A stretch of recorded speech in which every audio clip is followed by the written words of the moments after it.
ಮಣ್ಣಿನ ಮಗನು ಇವನು ಕೊಡುಗೈದಾನಿ, ಚಿನ್ನದ ಮಗನು ಇವನು ಅದ್ಭುತ ಜ್ಞಾನಿ.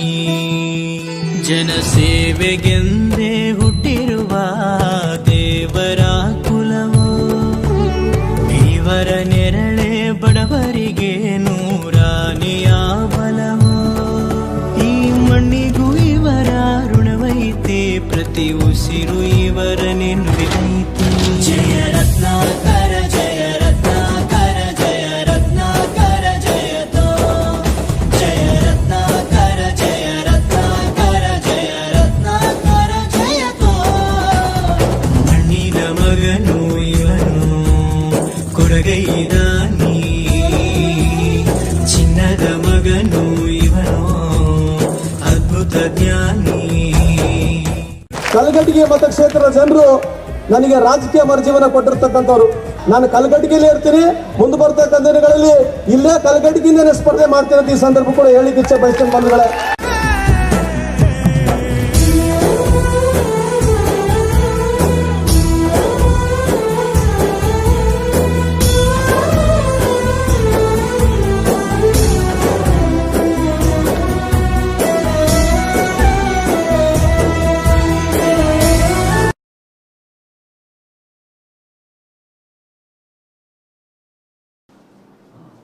ಶುಭ ಮುಂಜಾನೆ. ಡಾಕ್ಟರ್ ಬಾಬಾ ಸಾಹೇಬ್ ಅಂಬೇಡ್ಕರ್ ಅವರ ಜಯಂತಿಯ ಶುಭಾಶಯಗಳನ್ನು ಕೋರ್ತಾ ಭಾರತದ ಸಂವಿಧಾನದ ಮುಖ್ಯವಾಗಿರ್ತಕ್ಕಂಥ ಘಟ್ಟಕ್ಕೆ ಬಂದಿದ್ದೇವೆ. ನಾವು ಇವಾಗ ಎಮರ್ಜೆನ್ಸಿ ಪ್ರಾವಿಷನ್ಸ್ಗಳಂತೇಳಿ ಮಾತಾಡ್ತೀವಿ, ತುರ್ತು ಪರಿಸ್ಥಿತಿಗಳಂತೇಳಿ ಕರಿತೀವಿ. ಇಲ್ಲಿ ನೋಡಿ, ಈ ವಿಷಯಕ್ಕೆ ಸಂಬಂಧಪಟ್ಟಂತೆ ಇಲ್ಲಿ ಮುಖ್ಯವಾಗಿ UPSC ಕೂಡ ಇಲ್ಲಿ ಮೇನ್ಸಿಗೆ ಪ್ರಶ್ನೆ ಕೇಳ್ತಾರೆ. UPSC ಮೇನ್ಸಿಗೆ ಪ್ರಶ್ನೆ ಕೇಳ್ತಾರೆ. ಯಾಕಂತ ಹೇಳಿದ್ರೆ SR ಬೊಮ್ಮಾಯಿ ಕೇಸ್ ಅನ್ನೋದಲ್ಲ, ಆ ಕೇಸು ಒಂದು ಐತಿಹಾಸಿಕ ಒಂದು ತಿರುವನ್ನ ಪಡ್ಕೊಳ್ತದೆ. ಆ ಉದ್ದೇಶಕ್ಕೋಸ್ಕರ UPSC ಮೇನ್ಸ್ ನಲ್ಲಿ ಕೇಳ್ತಾರೆ, ಜೊತೆಗೆ KPSC ಮೇನ್ಸ್ ನಲ್ಲೂ ಸಹಿತ ಇಲ್ಲಿ ಏನ್ ಮಾಡ್ತಾರೆ ಅಂತ ಹೇಳಿದ್ರೆ ತುರ್ತು ಪರಿಸ್ಥಿತಿಗೆ ಸಂಬಂಧಪಟ್ಟಂತೆ ಪ್ರಶ್ನೆಗಳನ್ನ ಕೇಳ್ತಾ ಹೋಗ್ತಾರೆ. ಹಾಗ ಅದ್ರ ಜೊತೆಗೆ ಒನ್ ಲೈನರ್ ಕೂಡ ಕೇಳ್ತಾರೆ. ಇಲ್ಲಿ ಒನ್ ಲೈನರ್ ಯಾವ ತರ ಅಂತ ಹೇಳಿದ್ರೆ, ಫಾರ್ ಎಕ್ಸಾಂಪಲ್ ಇವಾಗ ತುರ್ತು ಪರಿಸ್ಥಿತಿಗೆ ಸಂಬಂಧಪಟ್ಟಂತೆ ಭಾರತದ ಸಂವಿಧಾನದ ವಿಧಿಗಳು ಅಂತ ಕೇಳಬಹುದು, ಅಥವಾ ಭಾಗಗಳು ಅಂತೇಳಿ ಕೇಳಬಹುದು. ಆ ರೀತಿ ಕೇಳಿದಾಗ ಇಲ್ಲಿ ಸಂವಿಧಾನದ ಭಾಗ ಬಂದ್ಬಿಟ್ಟು ಭಾಗ 18ರಲ್ಲಿ ಏನಾಗ್ತಾ ಇದೆ, ತುರ್ತು ಪರಿಸ್ಥಿತಿ ಬಗ್ಗೆ ವಿವರಣೆ ನೀಡ್ತೇವೆ ನಾವು. ಜೊತೆಗೆ 352ರಿಂದ ಹಿಡ್ಕೊಂಡು 360ರವರೆಗಿನ ವಿಧಿಗಳು ಏನಿದಾವಲ್ಲ, ಆ ವಿಧಿಗಳು ಸಹಿತ ಈ ಎಮರ್ಜೆನ್ಸಿ ಪ್ರಾವಿಷನ್ಸ್ ಗಳಿಗೆ ಸಂಬಂಧಪಟ್ಟವು. 352ರಿಂದ ಹಿಡಿದು 360ರವರೆಗಿನ ವಿಧಿಗಳು ಏನಿದಾವು ತುರ್ತು ಪರಿಸ್ಥಿತಿಗೆ ಸಂಬಂಧಪಟ್ಟಿದ್ದಾವೆ. ಪ್ರಶ್ನೆ ಕೇಳಬಹುದು. ಈಗಾಗಲೇ PCಯಲ್ಲಿ ಪ್ರಶ್ನೆ ಕೇಳಿದ್ದಾರೆ, ಏನು, ತುರ್ತು ಪರಿಸ್ಥಿತಿಗೆ ಸಂಬಂಧಪಟ್ಟಂತೆ ಭಾರತದ ಸಂವಿಧಾನದ ಭಾಗ ಬಂದ್ಬಿಟ್ಟು ಭಾಗ 18. ಭಾಗ 18ನಲ್ಲಿ ಏನ್ ಮಾಡಿದ್ವಿ ನಾವು, ಎಮರ್ಜೆನ್ಸಿ ಪ್ರಾವಿಷನ್ಸ್ ಗಳಿಗೆ ಸಂಬಂಧಪಟ್ಟಂತೆ ಮಾಹಿತಿಗಳನ್ನ ತುಂಬಲಾಗಿದೆ. ವಿಧಿ ಬಂದ್ಬಿಟ್ಟು ಸಂವಿಧಾನದ 352ರಿಂದ 360ರವರೆಗಿನ ವಿಧಿಗಳೇನಿದಾವಲ್ಲ, ತುರ್ತು ಪರಿಸ್ಥಿತಿಗೆ ಸಂಬಂಧಪಟ್ಟಂತೆ ವಿಧಿಗಳನ್ನ ಕಾಣ್ತೇವೆ ನಾವು. ಓಕೆ, ಹಾಗಾದ್ರೆ ಅದ್ರ ಜೊತೆಗೆ ಈ ತುರ್ತು ಪರಿಸ್ಥಿತಿ ಬಗ್ಗೆ ನಾವು ಮಾತನಾಡೋದಾದ್ರೆ ಇಲ್ಲಿ ಮುಖ್ಯವಾಗಿ ನೋಡ್ರಿ, ಈ ತುರ್ತು ಪರಿಸ್ಥಿತಿಗೆ ಸಂಬಂಧಪಟ್ಟಂತೆ ಇಲ್ಲಿ ಗೌರ್ಮೆಂಟ್ ಆಫ್ ಇಂಡಿಯಾ ಆಕ್ಟ್ ಏನದಲ್ಲ, ಗೌರ್ಮೆಂಟ್ ಆಫ್ ಇಂಡಿಯಾ ಆಕ್ಟ್ 1935, ಇದ್ರ ಬಗ್ಗೆನೂ ಕೂಡ ಒಂಚೂರು ನಾವು ಮಾತಾಡ್ಬೇಕಾಗ್ತದ. ಈ ಗೌರ್ಮೆಂಟ್ ಆಫ್ ಇಂಡಿಯಾ ಆಕ್ಟ್ ಅಂತಕ್ಕಂಥದ್ದು ಏನದಲ್ರಿ, ಈಗಾಗಲೇ ನಾನು ಹೇಳಿದೆ, ಭಾರತದ ಸಂವಿಧಾನದ ಒಂದು ಮಿನಿ ಕಾನ್ಸ್ಟಿಟ್ಯೂಷನ್ ಅಂತೇಳಿ ಕರಿತೀವಿ ಅದನ್ನು. ಯಾಕೆ ಹೇಳ್ರಿ, 1935 ಆಕ್ಟ್, ಭಾರತ ಸರ್ಕಾರ ಆಕ್ಟ್ ಏನದಲ್ಲ, ಹಲವಾರು ರೀತಿಯಾಗಿರ್ತಕ್ಕಂಥ ವಿಚಾರಗಳನ್ನ ಆ ಭಾರತದ ಸರ್ಕಾರ ಒಂದು ಕಾಯ್ದೆಯಿಂದಲೇ ನಾವು ಎರವಲ ಪಡ್ಕೊಳ್ತೇವೆ. ಅಲ್ಲಿರ್ತಕ್ಕಂಥ ಒಂದು ಫೆಡರಲ್ ಸಿಸ್ಟಮ್ ಆಗಿರ್ಬೋದು, ಎಮರ್ಜೆನ್ಸಿ ಪ್ರಾವಿಷನ್ಸ್ಗಳಾಗಿರ್ಬೋದು, ಅವೆಲ್ಲ ವಿಚಾರಗಳನ್ನ ನಾವು ಬ್ರಿಟಿಷರಿಂದಲೇ ಪ್ರಭಾವಿತಗೊಂಡಿದ್ವಿ. ಅದ್ರ ಜೊತೆಗೆ ಏನ್ ಮಾಡಿದ್ವಿ ಅಂತ ಹೇಳಿದ್ರೆ, ಆ 1935 ಆಕ್ಟ್ ಏನದಲ್ಲ, ನಮ್ಮ ಸ್ವಾತಂತ್ರ್ಯ ಹೋರಾಟಗಾರರ ಫಲದಿಂದಲೇ ಬಂದಿದ್ದದು. ಆ ಉದ್ದೇಶಕ್ಕೋಸ್ಕರ ಅದರಲ್ಲಿ ಕೆಲವೊಂದಿಷ್ಟು ಗುಡ್ ವಿಲ್ಗಳನ್ನ, ಒಳ್ಳೆ ಅಂಶಗಳನ್ನ ನಾವು ತೆಗೆದುಕೊಂಡಿದ್ದೀವಿ. ಅದೇ ರೀತಿಯಾಗಿ ಈ ಎಮರ್ಜೆನ್ಸಿಗೆ ಸಂಬಂಧಪಟ್ಟಂತೆ, ಈ ತುರ್ತು ಪರಿಸ್ಥಿತಿಗೆ ಸಂಬಂಧಪಟ್ಟಂತೆ ಗೌರ್ಮೆಂಟ್ ಆಫ್ ಇಂಡಿಯಾ ಆಕ್ಟ್ ನಿಂದಲೂ ಸಹಿತ ನಾವು ಕೆಲವೊಂದಿಷ್ಟು ವಿಷಯಗಳನ್ನ ತೆಗೆದುಕೊಂಡಿದ್ದೀವಿ. ಆದ್ರೆ ನಿಮಗೆ ಒಂದು ದ್ವಂದ್ವ ಉಂಟಾಗ್ತದೆ ಇಲ್ಲಿ ಜರ್ಮನಿಯ ವೇಮರ್ ಕಾನ್ಸ್ಟಿಟ್ಯೂಷನ್ ಕೂಡ ಬರ್ತದ. ಜರ್ಮನಿಯ ವೇಮರ್ ಕಾನ್ಸ್ಟಿಟ್ಯೂಷನ್, ಜರ್ಮನಿ ವೇಮರ್ ಸಂವಿಧಾನ, ವೇಮರ್ ಸಂವಿಧಾನ. ಸರ್ ಮತ್ತೆ ನೀವು already government of India act ಅಂತ ಹೇಳ್ತಾ ಇದ್ರಿ, ಮತ್ತೆ ಇಲ್ಲಿ ಜರ್ಮನಿಯ ವೇಮರ್ ಕಾನ್ಸ್ಟಿಟ್ಯೂಷನ್ ಅಂತ ಹೇಳ್ತಾ ಇದ್ರಿ ಅಂತ ಹೇಳಿದ್ರೆ ಇಲ್ಲಿ ಒಂದು ಅರ್ಥ ಮಾಡ್ಕೊಡ್ರಿ. ಜರ್ಮನಿಯ ವೇಮರ್ ಕಾನ್ಸ್ಟಿಟ್ಯೂಷನ್ ಏನದ ಅಲ್ಲ, ಈ ವೇಮರ್ ಕಾನ್ಸ್ಟಿಟ್ಯೂಷನ್ ಇಂದಲೇ ಎಮರ್ಜೆನ್ಸಿ ಪ್ರಾವಿಷನ್ಸ್ ಗಳನ್ನ ನಾವು ತೆಗೆದುಕೊಂಡಿವಿ.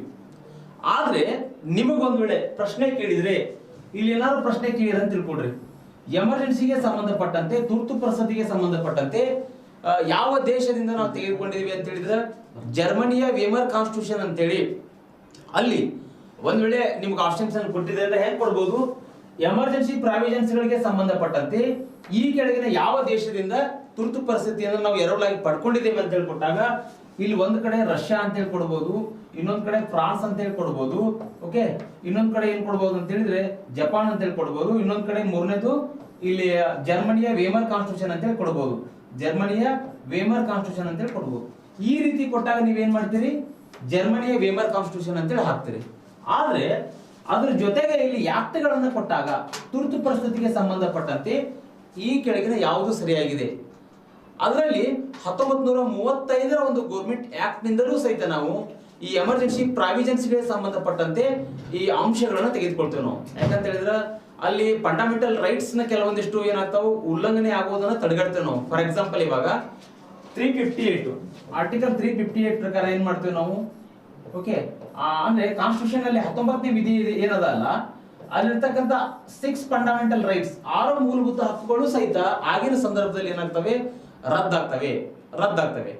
ಆ ವಿಷಯಕ್ಕೆ ಸಂಬಂಧಪಟ್ಟಂತೆ ಇಲ್ಲಿ ಏನ್ ಮಾಡಲಾಗಿದೆ ಅಂತ ಹೇಳಿದ್ರೆ 1935 ಆಕ್ಟ್ ನಿಂದಲೂ ಕೂಡ ನಾವು ತೆಗೆದುಕೊಂಡಿದ್ದೀವಿ. ಈ ರೀತಿ ನಿಮಗ ಪ್ರಶ್ನೆಗಳನ್ನ ಕೇಳಬಹುದು. ಈಗಾಗಲೇ ಈ ಸೆಂಟ್ರಲ್ ಗೌರ್ಮೆಂಟ್ ಗೆ ಸಂಬಂಧಪಟ್ಟಂತೆ ಕೇಂದ್ರ ಸರ್ಕಾರದ ನೇಮಕಾತಿಗಳಲ್ಲಿ ಇಂಥ ಪ್ರಶ್ನೆಗಳನ್ನ ಆಯ್ದುಕೊಳ್ತಾರೆ. ಹಾಗಾದ್ರೆ ನಿಮ್ಗೆ ಎರಡೂ ಗೊತ್ತಿರ್ಬೇಕಲ್ಲ, ಇಲ್ಲಿ 1935 ಆಕ್ಟು ಗೊತ್ತಿರಬೇಕು, ಅದ್ರ ಜೊತೆಗೆ ಇನ್ನೊಂದೇನು ಇಲ್ಲಿ ವೇಮರ್ ಕಾನ್ಸ್ಟಿಟ್ಯೂಷನ್ ಗೊತ್ತಿರಬೇಕು. ಎರಡೂ ಗೊತ್ತಿದ್ದಾಗ ನೀವೇನ್ ಮಾಡ್ತೀರಿ, ಸರಿಯಾಗಿ ಉತ್ತರಿಸ್ತೀರಿ. ಇದು ನಿಮ್ಗೆ ಅರ್ಥ ಆಗಿದೆ ಅಂತೇಳಿ ನಾನು ಭಾವಿಸ್ತೇನೆ. ಇನ್ನು ಇದಕ್ಕೆ ಸಂಬಂಧಪಟ್ಟಂತೆ ಈ ಜರ್ಮನಿಯ ವೇಮರ್ ಕಾನ್ಸ್ಟಿಟ್ಯೂಷನ್ ಇದ್ರ ಬಗ್ಗೆ ನಾನು ಮಾತಾಡ್ತೇನೆ. ಇವಾಗ ನೋಟ್ ಡೌನ್ ಮಾಡ್ಕೊಡ್ರಿ ಇದನ್ನ.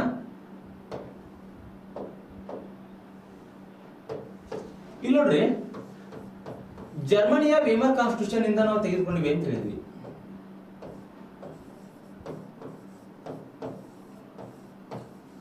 ಜರ್ಮನಿಯ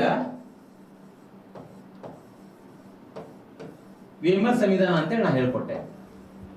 ಸರ್ ಯಾಕ್ರಿ ಸರ್ ಅಲ್ಲಿಂದಲೇ ಯಾಕೆ ನೀವು ತುರ್ತು ಪರಿಸ್ಥಿತಿಯನ್ನ ತೆಗೆದುಕೊಂಡ್ರಿ ಅಂತ ಹೇಳಿ ಕೇಳಿದ್ರೆ ಇಲ್ಲಿ ಒಂದ್ ಅರ್ಥ ಮಾಡ್ಕೊಡ್ರಿ. ಜರ್ಮನಿ ಅಂದ ತಕ್ಷಣ ನಿಮ್ಗೆ ಯಾರು ನೆನಪಾಗ್ತಾರಪ್ಪ, ಒಂದು ಹಿಟ್ಲರ್ ನೆನಪಾಗ್ತಾನೆ, ಹಿಟ್ಲರು, ಇನ್ನೊಬ್ರು ಯಾರು, ಮುಸೋಲಿನಿ, ಅಂದ್ರೆ ಸರ್ವಾಧಿಕಾರಿಗಳು ನೆನಪಾಗ್ತಾರೆ ನಿಮಗೆ. ಹಿಟ್ಲರ್ ಅಂದ ತಕ್ಷಣ ಸರ್ವಾಧಿಕಾರಿನೇ, ಮುಸೋಲಿನಿ ಅಂದ ತಕ್ಷಣ ಸರ್ವಾಧಿಕಾರಿಗಳೇನೆ. ಹಾಗಾದ್ರೆ ಈ ಹಿಟ್ಲರ್ ಏನ್ ಮಾಡ್ತಾನೆ ಅಂತ ಹೇಳಿದ್ರೆ, ಹಿಟ್ಲರು 1933ರಲ್ಲಿ ಈ ಜರ್ಮನಿಯಲ್ಲಿ ಏನ್ ಮಾಡ್ತಾನೆ, ಒಂದು ಎಮರ್ಜೆನ್ಸಿ ಪ್ರಾವಿಷನ್ಸ್ ಗಳನ್ನ ಹಾಕ್ತಾನೆ, ತುರ್ತು ಪರಿಸ್ಥಿತಿಯನ್ನ ಹಾಕ್ತಾನೆ. ಎಲ್ಲಿ, ಜರ್ಮನಿಯಲ್ಲಿ ಹಾಕ್ತಾನೆ. ಆಗಿನ ಸಂದರ್ಭದಲ್ಲಿ ಏನಾಗಿತ್ತು, ಜರ್ಮನಿಯಲ್ಲಿ ಯಾವುದೇ ರೀತಿಯಾಗಿ ಒಬ್ಬ ವ್ಯಕ್ತಿಗೆ ಹಕ್ಕುಗಳೇ ಇರಲಿಲ್ಲ. ಆ ತುರ್ತು ಪರಿಸ್ಥಿತಿಯನ್ನ ಹಿಟ್ಲರ್ ಹೇರಿದಾಗ ಸಂಪೂರ್ಣವಾಗಿರ್ತಕ್ಕಂಥ ಹಕ್ಕನ್ನ ತೆಗೆದುಕೊಳ್ತಾನೆ. ಯಾವ ರೀತಿಯಾಗಿ, ಇಲ್ಲಿ ಮುಖ್ಯವಾಗಿ ಪತ್ರಿಕಾ ಸ್ವಾತಂತ್ರ್ಯ ಹೋಗ್ತದ, ಪತ್ರಿಕಾ ಸ್ವಾತಂತ್ರ್ಯವನ್ನು ಕಸ್ಕೊಳ್ತಾನೆ ಅವನು. ಓಕೆ, ಅದೇ ರೀತಿಯಾಗಿ ಪತ್ರಿಕಾ ಸ್ವಾತಂತ್ರ್ಯ ಇರ್ಬೋದು, ಪತ್ರಿಕಾ ಸ್ವಾತಂತ್ರ್ಯವನ್ನು ಕಸ್ಕೊಳ್ತಾನೆ, ಪತ್ರಿಕಾ ಸ್ವಾತಂತ್ರ್ಯವನ್ನು ಕಸ್ಕೊಳ್ತಾನೆ. ಅದೇ ರೀತಿಯಾಗಿ ಇಲ್ಲಿ ಜೀವಿಸ್ತಕ್ಕಂಥ ಸ್ವಾತಂತ್ರ್ಯವನ್ನ ಕಸ್ಕೊಳ್ತಾನ ಅವನು. ಜೀವಿಸ್ತಕ್ಕಂಥ ಸ್ವಾತಂತ್ರ್ಯ, ಯಾವ ವ್ಯಕ್ತಿ ಕೂಡ ಘನತೆ ಗೌರವದಿಂದ ಜೀವಿಸುವಂಗಿಲ್ಲ. ಆ ಸಂಪೂರ್ಣವಾಗಿರ್ತಕ್ಕಂತಹ ಹಕ್ಕುಗಳನ್ನ ಏನ್ ಮಾಡ್ತಾನೆ ಈ ಹಿಟ್ಲರು, ಕಿತ್ಕೊಳ್ತಾನೆ. ಯಾವಾಗ, 1933 ನಲ್ಲಿ ಜರ್ಮನಿಯಲ್ಲಿ ಆಗಿರ್ತಕ್ಕಂಥ ಒಂದು ಜರ್ಮನಿ ರಾಷ್ಟ್ರದ ಮೇಲೆ ಹೇರಿರ್ತಕ್ಕಂಥ ತುರ್ತು ಪರಿಸ್ಥಿತಿ. ಈ ಸಂದರ್ಭದಲ್ಲಿ ವ್ಯಕ್ತಿ ಸ್ವಾತಂತ್ರ್ಯಕ್ಕೆ ಬೆಲೆ ಇರುವುದಿಲ್ಲ, ಪತ್ರಿಕೆಗಳಿಗೆ ಒಂದು ಸೆನ್ಸರ್ಶಿಪ್ ಅನ್ನು ರದ್ದು ಮಾಡಿರ್ತಾನೆ, ರೈಟ್ ಟು ಲೈಫ್ ಅನ್ನು ಕಿತ್ಕೊಂಡಿರ್ತಾನೆ. ಈ ರೀತಿ ಇದ್ದಾಗ ಅಲ್ಲಿ ಒಂದು ಅರಾಜಕತೆ ಸೃಷ್ಟಿಯಾಗಿರ್ತದ. ಅಷ್ಟೊಂದು ಭೀಕರವಾಗಿರ್ತಕ್ಕಂಥ ಅರಾಜಕತೆ ಜರ್ಮನಿಯಲ್ಲಿ ಸೃಷ್ಟಿಯಾಗಿರ್ತದ. ಹೀಗಿದ್ದಾಗ ಇದಕ್ಕೆ ಸಂಬಂಧಪಟ್ಟಂತೆ, ಈ ವಿಷಯಕ್ಕೆ ಸಂಬಂಧಪಟ್ಟಂತೆ ಹಿಟ್ಲರ್ ಹೇಳಿರ್ತಕ್ಕಂಥ 1935 ಆಕ್ಟ್ ಮುಖಾಂತರ ಅಥವಾ 1933 ನಲ್ಲಿ ಜರ್ಮನಿಯಲ್ಲಿ ಹೇಳಿರ್ತಕ್ಕಂಥ ತುರ್ತು ಪರಿಸ್ಥಿತಿಗೆ ಸಂಬಂಧಪಟ್ಟಂತೆ ಇಲ್ಲಿ ಏನಾಗುತ್ತೆ ಅಂತ ಹೇಳಿದ್ರೆ, ನಮ್ಮ ಕಾನ್ಸ್ಟಿಟ್ಯೂಷನ್ ಅಸೆಂಬ್ಲಿಯಲ್ಲಿ ಏನಾಗುತ್ತೆ ಚರ್ಚೆ ಆಗುತ್ತೆ. ಏನಂತ ಚರ್ಚೆ ಆಗುತ್ತಪ್ಪ ಅಂತ ಹೇಳಿದ್ರೆ, ನಮ್ಮ ಸಂವಿಧಾನದೊಳಗಡೆ ಸಂವಿಧಾನ ರಚನೆ ಮಾಡ್ಬೇಕಾಗಿರ್ತದ. ನಾವು ಏನು ಇಲ್ಲಿ ಮುಖ್ಯವಾಗಿ ಡಿಸೆಂಬರ್ 9 1946 ಏನಾಗುತ್ತೆ, ನಮ್ಮ ಸಂವಿಧಾನದ ಮೊದಲ ಒಂದು ಸೆಷನ್ ನಡೀತದ. ಇಲ್ಲಿ ಏನಾಗುತ್ತೆ, ಮುಖ್ಯವಾಗಿ ಎ.ಕೆ. ದಾಸ್ ಅವರಾಗಿರ್ಬೋದು, ಎ.ಕೆ. ದಾಸು ಜೊತೆಗೆ ಡಾಕ್ಟರ್ ಬಿ.ಆರ್. ಅಂಬೇಡ್ಕರ್ ಅವರಾಗಿರ್ಬೋದು,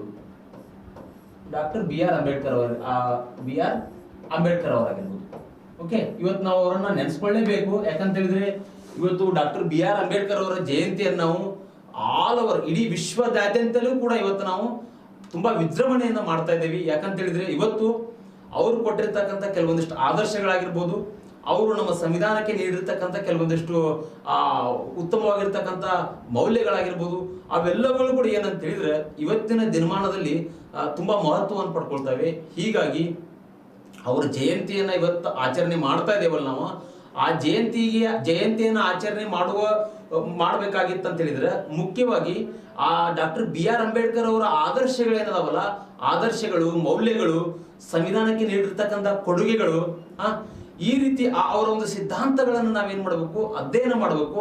ಆ ಸಿದ್ಧಾಂತದ ಮುಖಾಂತರವೇ ನಾವೇನ್ ಮಾಡಬೇಕು, ರಾಷ್ಟ್ರವನ್ನು ಕಟ್ಟುವಂತ ಕೆಲಸ ಮಾಡಬೇಕು. ಓಕೆ. ಹೀಗಿದ್ದಾಗ ಇಲ್ಲಿ ಡಾಕ್ಟರ್ ಬಿ.ಆರ್. ಅಂಬೇಡ್ಕರ್ ಅವರಿಗೆ ಸಂಬಂಧಪಟ್ಟಂತೆ ಜರ್ಮನಿಯ ವೇಮರ್ ಕಾನ್ಸ್ಟಿಟ್ಯೂಷನ್ ಪ್ರಕಾರ ನಾವೇನ್ ಮಾಡಿದೀವಿ, ಕಾನ್ಸ್ಟಿಟ್ಯೂಷನ್ ಅಂದ್ರೆ ಎಮರ್ಜೆನ್ಸಿ ಪ್ರಾವಿಷನ್ಸ್ ಗಳನ್ನ ತೆಗೆದುಕೊಂಡಿದ್ದೀವಿ. ಹಾಗಾದ್ರೆ ಇಲ್ಲಿ ಮುಖ್ಯವಾಗಿ ಏನಂತ ಹೇಳಿದ್ರೆ, ಹಿಟ್ಲರು 1933 ನಲ್ಲಿ ಅಲ್ಲಿ ಎಮರ್ಜೆನ್ಸಿ ಪ್ರಾವಿಷನ್ಸ್ ಗಳನ್ನ ಹೇರಿರ್ತಾನೆ. ಹೀಗಿದ್ದಾಗ ನಾವು ಸಹಿತ ನಮ್ಮ ಸಂವಿಧಾನದಲ್ಲಿಯೂ ಸಹಿತ ಏನ್ ಮಾಡ್ಬೇಕು, ನಾವು ಆ ಎಮರ್ಜೆನ್ಸಿ ಪ್ರಾವಿಷನ್ಸ್ ಗಳನ್ನ ತೆಗೆದುಕೊಳ್ಬೇಕು ಅಂತಂದಾಗ ಇಲ್ಲಿ ದಾಸ್ ಅವರು ಹೇಳ್ತಾರೆ, ಇಲ್ಲಪ್ಪ, ಒಂದ್ ವೇಳೆ ಇಲ್ಲಿ ಎಮರ್ಜೆನ್ಸಿ ಪ್ರಾವಿಷನ್ಸ್ ಗಳನ್ನ ಕೊಟ್ಟು ಬಿಟ್ರೆ ರಾಷ್ಟ್ರಪತಿ ಅಂತಕ್ಕಂಥವನು, ಪ್ರೆಸಿಡೆಂಟ್ ಅಂತಕ್ಕಂಥವನು ತುಂಬಾ ಸರ್ವಾಧಿಕಾರಿ ಆಗ್ತಾನ್ರಿ. ಇಲ್ಲಿ ಸರ್ವಾಧಿಕಾರಿ ಆಗ್ತಾನೆ, ಅವನು ಅಧಿಕಾರದ ದುರುಪಯೋಗವನ್ನು ಪಡ್ಕೊಳ್ತಾನೆ. ಆ ಉದ್ದೇಶಕ್ಕೋಸ್ಕರ ಬೇಡ, ಯಾವುದೇ ಕಾರಣಕ್ಕೂ ಎಮರ್ಜೆನ್ಸಿ ಪ್ರಾವಿಷನ್ಸ್ ಗಳನ್ನ ನಮ್ಮ ಕಾನ್ಸ್ಟಿಟ್ಯೂಷನ್ ನಲ್ಲಿ ನಾವು ಹಾಕೋದು ಬೇಡ ಅಂತೇಳಿ ದಾಸ್ ಅವರು ಕೂಡ ಅಲ್ಲಿ ಏನ್ ಮಾಡ್ತಾರೆ, ವಾದಗಳನ್ನ ಮಾಡ್ತಾರೆ. ದಾಸ್ ಅವರು ಕೂಡ ಆರ್ಗ್ಯುಮೆಂಟ್ ಗಳನ್ನ ಮಾಡ್ತಾರೆ. ಹೀಗಿದ್ದಾಗ ಇಲ್ಲಿ ಮುಖ್ಯವಾಗಿ ಏನಾಗುತ್ತೆ, ಡಾಕ್ಟರ್ ಬಿ.ಆರ್. ಅಂಬೇಡ್ಕರ್ ಅವರು ಸಂವಿಧಾನದ ಶಿಲ್ಪಿ ಅಂತೇಳಿ ಮಾತಾಡ್ತೇವೆ ನಾವು, ಅವರು ಒಂದು ಮಾತನ್ನು ಹೇಳ್ತಾರೆ. ಏನಂತ ಹೇಳಿದ್ರೆ, ಯಾವ ರೀತಿಯಾಗಿ ನಮ್ಮ ಸಂವಿಧಾನವನ್ನು ನಾವು ಕಟ್ತಾ ಇದ್ದೇವಲ್ಲ ಇವಾಗ, ಜರ್ಮನಿಯಲ್ಲಿ ಯಾವ ರೀತಿಯಾಗಿ ಹಿಟ್ಲರ್ ದುರುಪಯೋಗ ಪಡಿಸ್ಕೊಂಡಿದ್ದಾನಲ್ಲ ತುರ್ತು ಪರಿಸ್ಥಿತಿಯನ್ನ, ಆ ರೀತಿ ನಮ್ಮ ಭಾರತದಲ್ಲಿ ನಾನು ಆ ತುರ್ತು ಪರಿಸ್ಥಿತಿಯನ್ನ ದುರುಪಯೋಗ ಆಗ್ಲಿಕ್ಕೆ ಬಿಡುವುದಿಲ್ಲ. ಆ ತುರ್ತು ಪರಿಸ್ಥಿತಿಯನ್ನ ಸಾರ್ಥಕ ಮಾಡುವಂತ ಕೆಲಸ ನಾನು ಮಾಡ್ತೇನೆ. ಅದೇ ರೀತಿಯಾಗಿ ಅಲ್ಲಿ ಯಾವುದೇ ರೀತಿಯಾಗಿ ಜರ್ಮನಿಯಲ್ಲಿ ಇರ್ತಕ್ಕಂಥ ಸರ್ವಾಧಿಕಾರತ್ವ ವ್ಯವಸ್ಥೆಯನ್ನು ನಾನು ಇಲ್ಲಿ ನನ್ನ ದೇಶದಲ್ಲಿ ರೂಪಿಸ್ಲಿಕ್ಕೆ ಕೊಡೋದಿಲ್ಲ ಅಂತೇಳಿ ಡಾಕ್ಟರ್ ಬಿ ಆರ್ ಅಂಬೇಡ್ಕರ್ ಅವರು ಏನ್ ಮಾಡ್ತಾರೆ, ಆ ತುರ್ತು ಪರಿಸ್ಥಿತಿಯನ್ನ ನಮ್ಮ ಒಂದು ಸಂವಿಧಾನಕ್ಕೆ ಹೇರ್ತಕ್ಕಂಥ ಕೆಲಸ ಮಾಡ್ತಾರೆ. ಸಂವಿಧಾನಕ್ಕೆ ಅಂದ್ರೆ ಸಂವಿಧಾನದಲ್ಲಿ ಅಳವಡಿಸ್ತಕ್ಕಂಥ ಕೆಲಸ ಮಾಡ್ತಾರೆ. ಹಾಗಾದ್ರೆ ಅರ್ಥ ಮಾಡ್ಕೊಂಡ್ರಲ್ಲ, ಇದರ ಒಂದು ಹಿಸ್ಟ್ರಿ ನಿಮ್ಗೆ ಅರ್ಥ ಆಯ್ತಲ್ಲ. ಹಾಗಾದ್ರೆ ಯಾವ ರೀತಿಯಾಗಿ ನಾವು ಜರ್ಮನಿಯಿಂದ ತೆಗೆದುಕೊಂಡಿವಿ, ಕಾನ್ಸ್ಟಿಟ್ಯೂಷನ್ ಅಸೆಂಬ್ಲಿಯಲ್ಲಿ ಯಾವ ರೀತಿಯಾಗಿ ಡಿಬೇಟ್ ಆಯಿತು, ಅದಕ್ಕೆ ಸಂಬಂಧಪಟ್ಟಂತೆ ಕೊನೆಯದಾಗಿ ಡಾಕ್ಟರ್ ಬಿ ಆರ್ ಅಂಬೇಡ್ಕರ್ ಅವರ ಒಂದು ಫಲದ ಒಂದು ಅಂದ್ರೆ ಅವರ ಒಂದು ಶ್ರಮದ ಫಲವಾಗಿ ಏನಾಯ್ತು ಅಂತ ಹೇಳಿದ್ರೆ, ಇಲ್ಲಿ ಆ ತುರ್ತು ಪರಿಸ್ಥಿತಿ ಅಂತಕ್ಕಂಥದ್ದನ್ನು ನಾವು ಅಂದ್ರೆ ನಮ್ಮಲ್ಲಿ ಏನ್ ಮಾಡಲಾಗಿದೆ, ತುರ್ತು ಪರಿಸ್ಥಿತಿ ಒಂದ್ ವೇಳೆ ದುರುಪಯೋಗ ಆಗ್ತಾ ಇದೆ ಅಂತೇಳಿ ಗೊತ್ತಾಯ್ತು ಅಂತ ತಿಳ್ಕೊಳ್ಳಪ್ಪ, ಕಾನ್ಸ್ಟಿಟ್ಯೂಷನ್ ಅಸೆಂಬ್ಲಿ ಒಳಗಡೆ ಚರ್ಚೆ ಆಗ್ತದ. ತುರ್ತು ಪರಿಸ್ಥಿತಿ ದುರುಪಯೋಗ ಆಗ್ತಾ ಇದೆಯಪ್ಪ, ಇವಾಗ ಹಿಟ್ಲರ್ ನಾಜಿವಾದ ಅವರನ್ನ ದಂಡುಕೋರರು ಅಂತೇಳಿ ಕರಿತೀವಿ ನಾವು, ಅವರು ದುರುಪಯೋಗನ ಪಡಿಸ್ಕೊಂಡ್ರು. ಆದ್ರೆ ನಮ್ಮ ದೇಶದಲ್ಲಿ ಕೂಡ ಅಂತ ದುರುಪಯೋಗ ಆಗ್ಬಹುದು ಅಂತೇಳಿ ರಾಷ್ಟ್ರಪತಿಗಳು ದುರುಪಯೋಗ ಪಡಿಸ್ಕೋಬಹುದು ಅಂತೇಳಿ ಹೇಳಿದ್ರು. ಇಲ್ಲಿ ಕ್ಯಾಬಿನೆಟ್ ಕಮಿಟಿಯ ಆಧಾರದ ಮೇಲೆ ರಾಷ್ಟ್ರಪತಿಗಳು ಏನ್ ಮಾಡ್ತಾರೆ, ತುರ್ತು ಪರಿಸ್ಥಿತಿಯನ್ನು ಘೋಷಣೆ ಮಾಡ್ತಾರೆ. ಓಕೆ, ಆದ್ರೆ ಇಲ್ಲಿ ಮುಖ್ಯವಾಗಿ ಏನಂತ ಹೇಳಿದ್ರೆ, ಇಲ್ಲಿ ಯಾವುದೇ ಕಾರಣಕ್ಕೂ ತುರ್ತು ಪರಿಸ್ಥಿತಿ ದುರುಪಯೋಗ ಆಗ್ತಾ ಇದೆ ಅಂತೇಳಿ ಏನಾದ್ರು ಅಂಶಗಳು ಬೆಳಕಿಗೆ ಬಂದ್ರೆ ಅದನ್ನ ಏನ್ ಮಾಡ್ಬೋದು, ನಾವು ಕಾನ್ಸ್ಟಿಟ್ಯೂಷನ್ ಅಮೆಂಡ್ಮೆಂಟ್ ಮಾಡ್ಬೋದಲ್ಲಪ್ಪ. ಸಂವಿಧಾನ ತಿದ್ದುಪಡಿಯನ್ನು ಮಾಡೋದ್ರ ಮೂಲಕವಾಗಿ ತುರ್ತು ಪರಿಸ್ಥಿತಿಗೆ ಸಂಬಂಧಪಟ್ಟಂತಹ ಅಂಶಗಳನ್ನು ನಾವು ಹಿಡಿತದಲ್ಲಿ ಇಟ್ಕೊಳ್ಬಹುದು. ಅದು ದೇಶದ ಐಕ್ಯತೆ, ಸಮಗ್ರತೆ, ಆಮೇಲೆ ಭಾವೈಕ್ಯತೆ ಜೊತೆಗೆ ಸಂವಿಧಾನದ ವಿರೋಧಿ ಏನಾದರೂ ಆಗಿತ್ತು ಅಂತ ಹೇಳಿದ್ರೆ ನಾವು ಸುಪ್ರೀಂ ಕೋರ್ಟಿಗೆ ಸಹಿತ ಹೋಗ್ಬೋದು. ಜುಡಿಷಿಯಲ್ ರಿವ್ಯೂಗೆ ಒಳಪಡ್ತದ, ನ್ಯಾಯಾಂಗ ವಿಮರ್ಶೆಗೆ ಒಳಪಡ್ತದ, ನ್ಯಾಯಾಂಗದ ಪುನರ್ ಪರಿಶೀಲನೆಗೆ ಒಳಪಡ್ತದ. ಇದಕ್ಕೆ ಸಂಬಂಧಪಟ್ಟಂತೆ ಮಿನರ್ವಾ ಮಿಲ್ಸ್ ಕೇಸ್ನಲ್ಲಿಯೂ ಸಹಿತ ತುರ್ತು ಪರಿಸ್ಥಿತಿ ನ್ಯಾಯಾಂಗ ವಿಮರ್ಶೆಗೆ ಒಳಪಡ್ತದ ಅಂತ ಹೇಳಲಾಗಿದೆ. ಅರ್ಥ ಮಾಡ್ಕೊಳ್ರಿ. ಇಂದಿರಾ ನಾರಾಯಣ್ ಪ್ರಕರಣದಲ್ಲಿಯೂ ಸಹಿತ Bharat basic structure of Indian constitution ಅಂತ ಹೇಳಲಾಗಿದೆ, ಮೂಲ ಸಂವಿಧಾನ ಅಂತ ಹೇಳಲಾಗಿದೆ, ಮೂಲ ರೂಪರೇಷೆಗಳ ಧಕ್ಕೆ ಬರಬಾರ್ದು ಅಂತ ಹೇಳಲಾಗಿದೆ. ಇಂದಿರಾ ನಾರಾಯಣ್ ಪ್ರಕರಣದಲ್ಲಿ 1975 ಇವೆಲ್ಲವುಗಳನ್ನು ನಾನು ನಿಮ್ಗೆ ಯಾಕೆ ಹೇಳ್ತಾ ಇದ್ದೇನೆ ಅಂತ ಹೇಳಿದ್ರೆ, ತುರ್ತು ಪರಿಸ್ಥಿತಿಯಲ್ಲಿ ಕಾನ್ಸ್ಟಿಟ್ಯೂಷನ್ ಅಸೆಂಬ್ಲಿಯಲ್ಲಿ ಚರ್ಚೆ ಆದಾಗ ದುರುಪಯೋಗ ಆಗುವುದಿಲ್ಲ, ಅದಕ್ಕೆ ಸಂಬಂಧಪಟ್ಟಂತೆ ಅಂಶಗಳನ್ನು ನಾನು ಸೇರಿಸ್ತೀನಿ ಅಂತೇಳಿ BR ಅಂಬೇಡ್ಕರ್ ಅವರು ಏನ್ ಮಾಡ್ತಾರೆ, ಇದಕ್ಕೆ ಏನ್ ಬೆಲೆ ಕೊಡ್ತಕ್ಕಂಥ ಕೆಲಸ ಮಾಡ್ತಾರೆ, ಇದನ್ನ ಅಳವಡಿಸ್ತಕ್ಕಂಥ ಕೆಲಸ ಮಾಡ್ತಾರೆ. ಇಷ್ಟ ಅರ್ಥ ಮಾಡ್ಕೊಳ್ಳಿ. ಹಾಗಾದ್ರೆ ಈ ಅಂಶ ಕೂಡ ನಿಮ್ಗೆ ಕ್ಲಿಯರ್ ಆಯ್ತು ಅಂತೇಳಿ ಭಾವಿಸ್ತೇನೆ ನಾನು. ಇಲ್ಲಿ ಮುಖ್ಯವಾಗಿ ನೋಡ್ರಿ, ಇನ್ನೂ ಕೆಲವೊಂದಿಷ್ಟು ಅಂಶಗಳನ್ನು ತಿಳ್ಕೊಳ್ಬೇಕು ನೀವು, ಅದ್ರ ಬಗ್ಗೆ ನಾನು ಮಾತಾಡ್ತೇನೆ. ತುರ್ತು ಪರಿಸ್ಥಿತಿಗೆ ಸಂಬಂಧಪಟ್ಟಂತೆ ಹಾಗಾದ್ರೆ ಸರ್, ಇಲ್ಲಿ ತುರ್ತು ಪರಿಸ್ಥಿತಿಗೆ ಸಂಬಂಧಪಟ್ಟಂತೆ ಯಾವ ಯಾವ ಸಂದರ್ಭದಲ್ಲಿ ತುರ್ತು ಪರಿಸ್ಥಿತಿಯನ್ನು ಘೋಷಣೆ ಮಾಡಬಹುದು ನೀವು ಅಂತ ಕೇಳಿದಾಗ ಯಾವ್ಯಾವ ಸಂದರ್ಭದಲ್ಲಿ ತುರ್ತು ಪರಿಸ್ಥಿತಿಯನ್ನು ಘೋಷಣೆ ಮಾಡಬಹುದಪ್ಪ? ಓಕೆ, ಇಲ್ಲಿ ನೋಡ್ರಿ, ತುರ್ತು ಪರಿಸ್ಥಿತಿ ಘೋಷಣೆ ಇಲ್ಲಿ ನಾ ಬರೆಯುವಂತ ಸಂದರ್ಭದಲ್ಲಿ ನೀವು ನೋಟ್ ಡೌನ್ ಮಾಡ್ಕೊಂಡ್ರೆ ಏನಾಗುತ್ತೆ ಅಂತ ಹೇಳಿದ್ರೆ, ಇಲ್ಲಿ ನಿಮ್ಗ ಆಗಿಂದಾಗ ನೀವು ನೋಟ್ಸ್ ಅಲ್ಲಿ ನೋಟ್ ಡೌನ್ ಮಾಡ್ಕೊಳ್ಬೇಕು. ನೋಟ್ ಡೌನ್ ಮಾಡ್ಕೊಳ್ರಿ, ಯಾಕಂದ್ರೆ ನಾ ಹೇಳ್ತಕ್ಕಂಥ ಸಂದರ್ಭದಲ್ಲಿ ಅದನ್ನು ಕೂಡ ನೀವು ನೋಟ್ಸ್ ಮೇಕಿಂಗ್ ಮಾಡ್ಕೋಬಹುದು, ನೋಟ್ಸ್ ಅನ್ನ ನೀವು ರಚನೆ ಮಾಡ್ಕೊಳ್ಬಹುದು. ಈ ತುರ್ತು ಪರಿಸ್ಥಿತಿ ಘೋಷಣೆ ಅಂತ ಹೇಳಿದ್ರೆ ಇಲ್ಲಿ ನೋಡ್ರಿ, ಇಲ್ಲಿ ಮುಖ್ಯವಾಗಿ ಇದಕ್ಕೆ ಸಂಬಂಧಪಟ್ಟಂತೆ ಇಲ್ಲಿ ಒಂದನೇ ಪಾಯಿಂಟ್ ಏನಂದ್ರೆ, ಇಲ್ಲಿ ದೇಶದ ಒಂದು ಐಕ್ಯತೆ,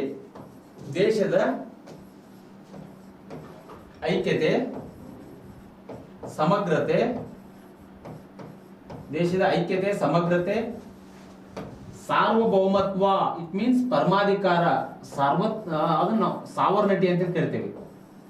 ಸಾರ್ವಭೌಮತ್ವ, ಸಂವಿಧಾನವನ್ನು ಬಿಡುವಂಗಿಲ್ಲ ನಾವು, ಸಂವಿಧಾನ. ಓಕೆ, ಇಲ್ಲಿ ದೇಶದ ಐಕ್ಯತೆ ಆಗಿರ್ಬೋದು, ದೇಶದ ಸಮಗ್ರತೆ ಆಗಿರ್ಬೋದು, ದೇಶದ ಒಂದು ಸಾರ್ವಭೌಮತ್ವ ಆಗಿರ್ಬೋದು, ಅಥವಾ ದೇಶದ ಒಂದು ಸಂವಿಧಾನಕ್ಕೆ ಏನಾದ್ರು ಧಕ್ಕೆ ಬಂತು ಅಂತ ಹೇಳಿದ್ರೆ, ದೇಶದ ಸಂವಿಧಾನ ಧಕ್ಕೆ ಬಂದ್ರೆ ನಾವು ತುರ್ತು ಪರಿಸ್ಥಿತಿಯನ್ನು ಹಾಕಲೇಬೇಕು. ರಾಷ್ಟ್ರಪತಿಗಳು ಏನ್ ಮಾಡ್ತಾರೆ, ತುರ್ತು ಪರಿಸ್ಥಿತಿಯನ್ನು ಘೋಷಿಸ್ತಾರೆ. ಎಮರ್ಜೆನ್ಸಿ ಪ್ರಾವಿಷನ್ಸ್ ಗಳನ್ನ ಅವಾಗ ಏನ್ ಮಾಡ್ತಾರೆ, ತಮ್ಮ ಬತ್ತಳಿಕೆಯಲ್ಲಿ ಇರ್ತಕ್ಕಂಥ ಬಾಣದ ಮುಖಾಂತರ ಪ್ರಯೋಗ ಮಾಡ್ತಾರೆ. ಯಾಕಂತ ಹೇಳಿದ್ರೆ ದೇಶಕ್ಕೆ ಅತ್ಯಂತ ಅವಶ್ಯಕತೆ ಅದು ತುರ್ತು ಪರಿಸ್ಥಿತಿ ಆಗಿನ ಸಂದರ್ಭದಲ್ಲಿ. ಸರ್, ಯಾಕೆ ಅವಶ್ಯಕತೆ ಅಂತ ಹೇಳ್ತಾ ಇದ್ರಿ ಸರ್ ನೀವು? ಇಲ್ಲಿ ನೋಡಪ್ಪ, ಇಲ್ಲಿ ಒಂದ್ ಅಂಶ ತಿಳ್ಕೊಳ್ಳಿ ನೀನು. ಯಾಕಂತ ಹೇಳಿದ್ರೆ ಒಂದೊಂದು ಪದದ ಅರ್ಥವನ್ನು ನೀ ತಿಳ್ಕೊಂಡಾಗ ಸಂವಿಧಾನ ಅರ್ಥ ಮಾಡ್ಕೊಳ್ತೀಯ. ಇಲ್ಲಿ ಸಾರ್ವಭೌಮತ್ವ ಅಂದ್ರೆ ಏನ್ರಿ? ಇದಕ್ಕೆ ನಾವು ಸಾವರ್ನಿಟಿ ಅಂತ ಹೇಳಿ ಕರಿತೀವಿ. ಸಾವರ್ನಿಟಿ ಅಂತ ಹೇಳಿ ಕರಿತೀವಿ. ಜೊತೆಗೆ ಪರಮಾಧಿಕಾರ ಅಂತ ಹೇಳಿ ಕರಿತೀವಿ. ಇದಕ್ಕೆ ನಾವು ಪರಮಾಧಿಕಾರ ಅಂತ ಹೇಳಿ ಕರಿತೀವಿ. ಹಾಗಾದ್ರೆ ಈ ಸಾವರ್ನಿಟಿಗೆ ಸಂಬಂಧಪಟ್ಟಂತೆ ಇವೆಲ್ಲ ಬಿಡು, ದೇಶದ ಐಕ್ಯತೆ ಬಿಡು, ಸಮಗ್ರತೆ ಬಿಡು, ಸಂವಿಧಾನ ಬಿಡು, ಇದು ಅರ್ಥ ಆಗತ್ತೆ ನಿನಗೆ. ಸಂವಿಧಾನ ಏನಾದ್ರು ಅದಕ್ಕೆ ಸಂಬಂಧಪಟ್ಟಂತೆ ಏನಾದ್ರು ದೋಷಗಳು ಉಂಟಾದ್ರೆ ನಾವು ತುರ್ತು ಪರಿಸ್ಥಿತಿಯನ್ನು ಘೋಷಣೆ ಮಾಡಬಹುದು, ಅದು ಅರ್ಥ ಆಗುತ್ತೆ ನಿನಗೆ. ಇಲ್ಲಿ ಸಾವರ್ನಿಟಿ ಅಂತಕ್ಕಂಥದ್ದು ಏನಂತ ಹೇಳಿದ್ರೆ, ಇಲ್ಲಿ ನೋಡಪ್ಪ, ಬಿಫೋರ್ ಇಂಡಿಪೆಂಡೆಂಟ್ ನಾವ್ ಏನ್ ಮಾಡಿದ್ವಿ, 1947 ಹಿಂದ್ಗಡೆ ಏನಾಗಿತ್ತು, ನಮ್ಮ ದೇಶ ಅಂತಕ್ಕಂಥದ್ದು, ಇಂಡಿಯಾ ಅಂತಕ್ಕಂಥದ್ದು ಏನಾಗಿದ್ದಪ್ಪ, ಇದನ್ನ ಇಂಡಿಯಾ ಅಂತಕ್ಕಂಥದ್ದನ್ನ ಹಲವಾರು ರಾಷ್ಟ್ರದವರು ಶೋಷಣೆ ಒಳಪಡಿಸಿದಾರ. ಒಪ್ಕೊಳ್ತೇ ಇದನ್ನೇನು? ಇಲ್ಲಿ ಫ್ರೆಂಚರು ಆಳ್ವಿಕೆ ನಡೆಸಿದ್ರು, ಬ್ರಿಟಿಷರು ಆಳ್ವಿಕೆ ನಡೆಸಿದ್ರು, ಅನೇಕ ರೀತಿಯಾಗಿರ್ತಕ್ಕಂಥ ರಾಜ ಮನೆತನಗಳು ಕೂಡ ಆಳ್ವಿಕೆಯನ್ನು ನಡೆಸೋದ್ರು. ಆದ್ರೆ ಅಲ್ಲಿ ಒಂದ್ ಅರ್ಥ ಮಾಡ್ಕೊಡ್ರಿ, ಯಾವುದೇ ಒಂದು ಭೂ ಪ್ರದೇಶಕ್ಕೆ ಸಂಬಂಧಪಟ್ಟಂತೆ ಆಗಿನ ಸಂದರ್ಭದಲ್ಲಿ ಯಾರಾದ್ರೂ ಬಂದಿಲ್ಲಿ ಆಕ್ರಮಣ ಮಾಡ್ಕೊಳ್ಬಹುದು, ಯಾರಾದ್ರೂ ಬಂದಿಲ್ಲಿ ಏನ್ ಮಾಡ್ಬೋದು, ಈ ಪ್ಲೇಸ್ ನನ್ನ ತೆಗೆದುಕೊಳ್ಬಹುದು, ಇಂಡಿಯಾವನ್ನ ತೆಗೆದುಕೊಳ್ಬಹುದು. ಇಂಡಿಯಾವನ್ನ ಏನ್ ಮಾಡ್ಬೇಕಾಗಿತ್ತು, ತನ್ನ ಒಂದು ಕಂಟ್ರೋಲ್ಗೆ ತೆಗೆದುಕೊಳ್ಬಹುದಾಗಿತ್ತು ಆವಾಗಿನ ಸಂದರ್ಭದಲ್ಲಿ. ನಾನು ಇವಾಗ ಹೇಳ್ತಾ ಇಲ್ಲ, ಸಂವಿಧಾನ ರಚನೆ ಆದ್ಮೇಲೆ ಹೇಳ್ತಾ ಇಲ್ಲಪ್ಪ, ಅವಾಗಿನ ಸಂದರ್ಭದಲ್ಲಿ ಅವಾಗ ಈ ರೀತಿ ಕ್ರಿಟಿಕಲ್ ಸಿಚುವೇಶನ್ ಇತ್ತು. ಅವಾಗ ನಮ್ಮ ಸಾವರ್ನಿಟಿ ಇರಲಿಲ್ಲ ನಮ್ಮ ಕಡೆ. ಅರ್ಥ ಮಾಡ್ಕೊಳ್ರಿ, ನಾವು ಸಾರ್ವಭೌಮರಾಗಿರ್ಲಿಲ್ಲ.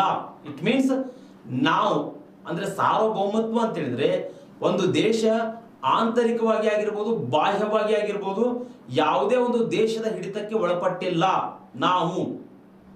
ನಾವು ಏನ್ ಮಾಡಿದೀವಿ, ನಮ್ಮದೇ ಆಗಿರ್ತಕ್ಕಂಥ ಒಂದು ಅಲಿಪ್ತ ನೀತಿಯನ್ನು ಅಳವಡಿಸ್ಕೊಂಡಿದ್ದೀವಿ, ನಮ್ಮದೇ ಆಗಿರ್ತಕ್ಕಂಥ ಒಂದು ಫಾರಿನ್ ಪಾಲಿಸಿಯನ್ನು ಅಳವಡಿಸ್ಕೊಂಡಿದ್ದೀವಿ.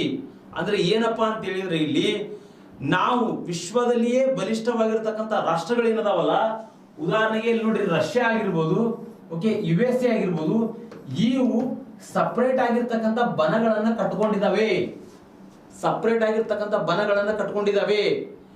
ಫಾರ್ ಎಕ್ಸಾಂಪಲ್ USA ನ್ಯಾಟೋ ಅಂತಕ್ಕಂಥ ಬಣವನ್ನು ಕಟ್ಕೊಂಡಿದೆ, ರಷ್ಯಾ ಅಂತಕ್ಕಂಥದ್ದು ವಾರ್ಸಾ ಫ್ಯಾಕ್ಟ್ ಅಂತಕ್ಕಂಥದ್ದನ್ನು ಮಾಡ್ಕೊಂಡಿತ್ತು.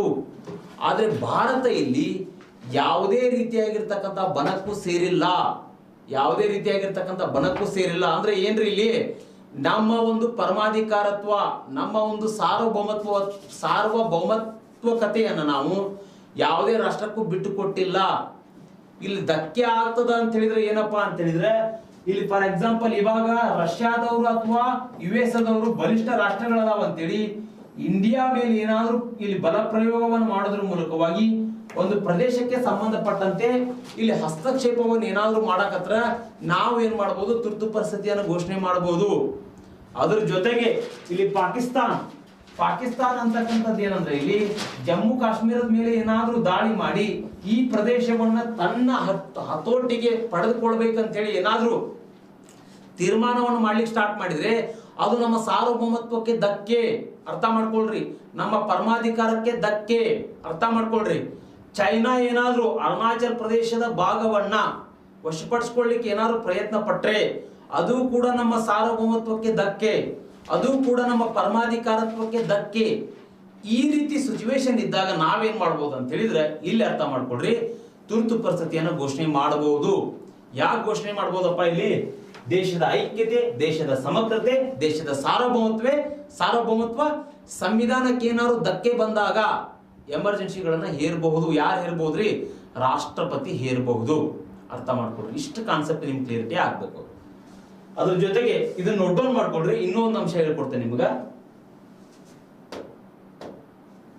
ಇದನ್ನ ಎರೈಸ್ ಮಾಡ್ತೇನೆ ಇವಾಗ.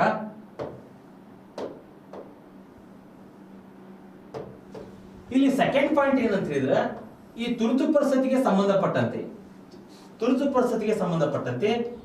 ಇಲ್ಲಿ ಸಂಯುಕ್ತ ವ್ಯವಸ್ಥೆ ಅಂತ ಹೇಳಿ ನಾವು ಮಾತಾಡಿದೆ. ಯಾಕಂತ ಹೇಳಿದ್ರೆ ನಿಮಗೆ ಈ ಪದಗಳನ್ನ ಹೇಳ್ತಾ ಇದ್ದೇನಲ್ಲ ನಾನು,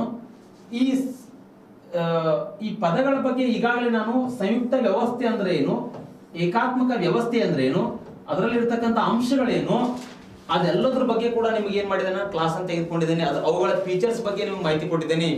ನಿಮ್ಗೆ ಸಂಯುಕ್ತ ವ್ಯವಸ್ಥೆ ಅಂದ ತಕ್ಷಣ ನೀವು ಕನ್ಫ್ಯೂಸ್ ಆಗಬಾರ್ದು. ಅರ್ಥ ಮಾಡ್ಕೊಳ್ರಿ. ಈಗ ಸಂಯುಕ್ತ ವ್ಯವಸ್ಥೆ ಇರ್ತಕ್ಕಂಥದ್ದು ಏನಾಗುತ್ತೆ, ತುರ್ತು ಪರಿಸ್ಥಿತಿ ಸಂದರ್ಭದಲ್ಲಿ ಏಕಾತ್ಮಕ ವ್ಯವಸ್ಥೆಯಾಗಿ ಬದಲಾವಣೆ ಆಗ್ತದ. ಏಕಾತ್ಮಕ ವ್ಯವಸ್ಥೆ ಸರ್ ಏನ್ ಸರ್, ನಮ್ಗೆ ಅರ್ಥ ಆಗ್ತಾ ಇಲ್ಲ ಸರ್ ಇದು ನೀವು ಹೇಳ್ತಕ್ಕಂಥದ್ದು ಅಂತ ಕೇಳಿದ್ರೆ, ಇಲ್ಲಿ ನೋಡ್ರಿ, ಇಲ್ಲಿ ಸಂಯುಕ್ತ ವ್ಯವಸ್ಥೆ ಅಂತಕ್ಕಂಥದ್ದು ಏನಾಗಿರ್ತದಪ್ಪ, ಇಲ್ಲಿ ಸಂಯುಕ್ತ ವ್ಯವಸ್ಥೆ ಒಳಗಡೆ ಪವರ್ ಅಂತಕ್ಕಂಥದ್ದು ಏನಾಗಿರ್ತದೆ, ಇಲ್ಲಿ ಪವರ್ ಡಿವೈಡ್ ಆಗಿರ್ತದ. ಈ ಕಡೆ ಸೆಂಟ್ರಲ್ ನಡುವೆ ಸ್ಟೇಟ್ ನಡುವೆ ಡಿವೈಡ್ ಆಗಿರ್ತದ. ಇಲ್ಲಿ ಏಕಾತ್ಮಕತೆ ಅಂತ ಹೇಳಿದ್ರೆ ಓನ್ಲಿ ಇಲ್ಲಿ ಸೆಂಟ್ರಲ್ ಅಂತಕ್ಕಂಥದ್ದು ಅಷ್ಟೇ ಪವರ್ ಹೊಂದಿರ್ತದ. ಯಾವುದೇ ರೀತಿಯಾಗಿರ್ತಕ್ಕಂಥ ಡಿವೈಡ್ನೆಸ್ ಇರುವುದಿಲ್ಲ, ಇಲ್ಲಿ ಪವರ್ ಹೊಂದಿರ್ತದ. ಹಾಗಾದ್ರೆ ಇಲ್ಲಿ ಸಂಯುಕ್ತ ವ್ಯವಸ್ಥೆಯಲ್ಲಿ ಏನಾಗಿರ್ತದ ಅಂತ ಹೇಳಿದ್ರೆ, ಇಲ್ಲಿ ಅರ್ಥ ಮಾಡ್ಕೊಳ್ರಿ, ನಮ್ಮ ದೇಶದಲ್ಲಿ ಏನಾದ್ರೂ ತುರ್ತು ಪರಿಸ್ಥಿತಿ ಘೋಷಣೆ ಆದ್ರೆ ನಮ್ದು ಫೆಡರಲ್ ಸ್ಟ್ರಕ್ಚರ್ ಏನದಲ್ಲಪ್ಪ, ಆಕ್ಚುಲಿ ಫೆಡರಲ್ ಸ್ಟ್ರಕ್ಚರ್ ಇಲ್ಲ ನಮ್ದು. ನಾವು ಆಲ್ರೆಡಿ ಅದಕ್ಕೆ ಸಂಬಂಧಪಟ್ಟಂತೆ ಏನ್ ಹೇಳಾಗಿದೆ ಅಂತ ಹೇಳಿದ್ರೆ, ಆಲ್ರೆಡಿ ಅದಕ್ಕೆ ಸಂಬಂಧಪಟ್ಟಂತೆ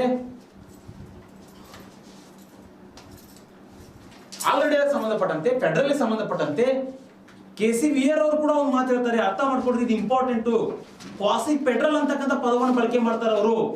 ಇಂಡಿಯಾ ಆಸ್ ಅ ಕ್ವಾಸಿ ಫೆಡರಲ್ ಅಂದ್ರೆ ಏನ್ರಿ, ಅರೆ ಸಂಯುಕ್ತವನ್ನು ಒಳಗೊಂಡಿದೆ. ಭಾರತ ಏನು ಅರೆ ಸಂಯುಕ್ತ ವ್ಯವಸ್ಥೆಯನ್ನು ಒಳಗೊಂಡಿದೆ. ಹಾಗಾದ್ರೆ ಡಾಕ್ಟರ್ BR ಅಂಬೇಡ್ಕರ್ ಅವರು ಕೂಡ India as a indestructible union of destructible states ಅಂತ ಹೇಳ್ತಾರೆ.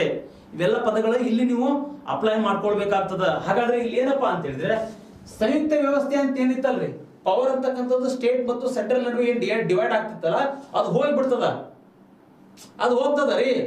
ಪವರ್ ಅಂತಕ್ಕಂಥದ್ದು ಯಾರ ಕಡೆ ಬರ್ತದ ಅಂತ ಹೇಳಿದ್ರೆ, ಇಲ್ಲಿ ಯೂನಿಟರಿ ಮೀನ್ಸ್ ಏಕಾತ್ಮಕತೆ ಅಂದ್ರೆ ಏನ್ರಿ, ಇಲ್ಲಿ ಒಬ್ಬಂಟಿಯಾಗಿರುವುದು. ಯಾರು ಒಬ್ಬಂಟಿಯಾಗಿರ್ತಾರೆ ಇಲ್ಲಿ? ಕೇಂದ್ರ ಒಬ್ಬಂಟಿಯಾಗಿರ್ತದ.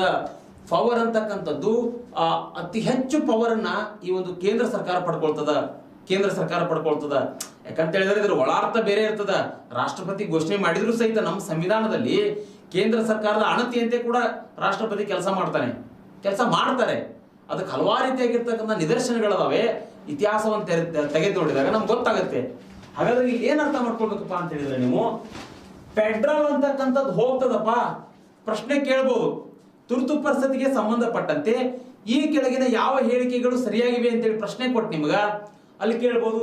ಸಂಯುಕ್ತ ವ್ಯವಸ್ಥೆ ಇದ್ದಿದ್ದು ಏಕಾತ್ಮಕ ವ್ಯವಸ್ಥೆಯಾಗಿ ಬದಲಾವಣೆ ಆಗ್ತದ, ಸಂಯುಕ್ತ ವ್ಯವಸ್ಥೆ ಅಷ್ಟೇ ಇರ್ತದ, ಈ ಮೇಲಿನ ಯಾವುದೂ ಅಲ್ಲ, ಈ ಏಕಾತ್ಮಕ ವ್ಯವಸ್ಥೆಯನ್ನು ಹೊಂದಿರ್ತದ. ಈ ರೀತಿ ಪ್ರಶ್ನೆ ಕೇಳಿದ ನಿಮ್ಗ ಸರಿಯಾದ ಉತ್ತರ ಗುರುತಿಸಬೇಕಾಗಿತ್ತು ಅಂತ ಹೇಳಿದ್ರೆ ನೀವು ಸಂಯುಕ್ತ ವ್ಯವಸ್ಥೆ ಹೋಗ್ತದ, ಈ ಎಮರ್ಜೆನ್ಸಿ ಸಿಚುವೇಶನ್ ಅಲ್ಲಿ ಏಕಾತ್ಮಕ ವ್ಯವಸ್ಥೆ ಬರ್ತದ. ಅಂದ್ರೆ ಇಲ್ಲಿ ಏನಾಗುತ್ತೆ, central government is a powerful. Central government ಏನಾಗುತ್ತೆ, ಅತಿ ಹೆಚ್ಚು ಪವರ್ ಆಗ್ತದ, ಅತಿ ಹೆಚ್ಚು ಪವರ್ಫುಲ್ ಅನ್ನು ಪಡ್ಕೊಳ್ತದ. ಓಕೆ, ಇದು ಕೂಡ ನಿಮ್ಗೆ ಅರ್ಥ ಆಗಿದೆ ಅಂತ ನಾನು ಭಾವಿಸ್ತೇನೆ. ಇಷ್ಟ ನೀವು ನೋಟ್ ಡೌನ್ ಮಾಡ್ಕೊಡಿ. ಇದರಲ್ಲಿ 2 ವಿಷಯ ಅರ್ಥ ಮಾಡ್ಕೊಳ್ಬೇಕು ನೀವು. ಹಾಗಾದ್ರೆ ಇನ್ನೂ ಒಂದು ವಿಷಯ ಇದೆ, ಇದನ್ನ ಎರೈಸ್ ಮಾಡ್ತೇನೆ, ನೋಟ್ ಡೌನ್ ಮಾಡ್ಕೊಳ್ರಿ.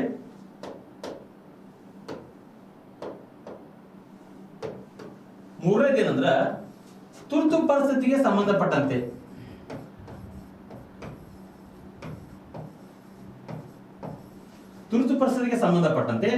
ರಾಷ್ಟ್ರಪತಿಗಳು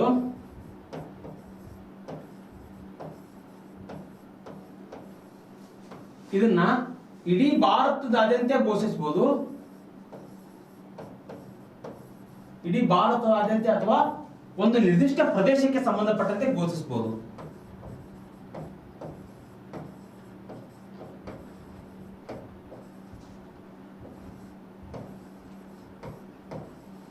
ಒಂದು ನಿರ್ದಿಷ್ಟ ಪ್ರದೇಶಕ್ಕೆ ಸಂಬಂಧಪಟ್ಟಂತೆ ರಾಷ್ಟ್ರಪತಿಗಳು ಘೋಷಿಸಬಹುದು.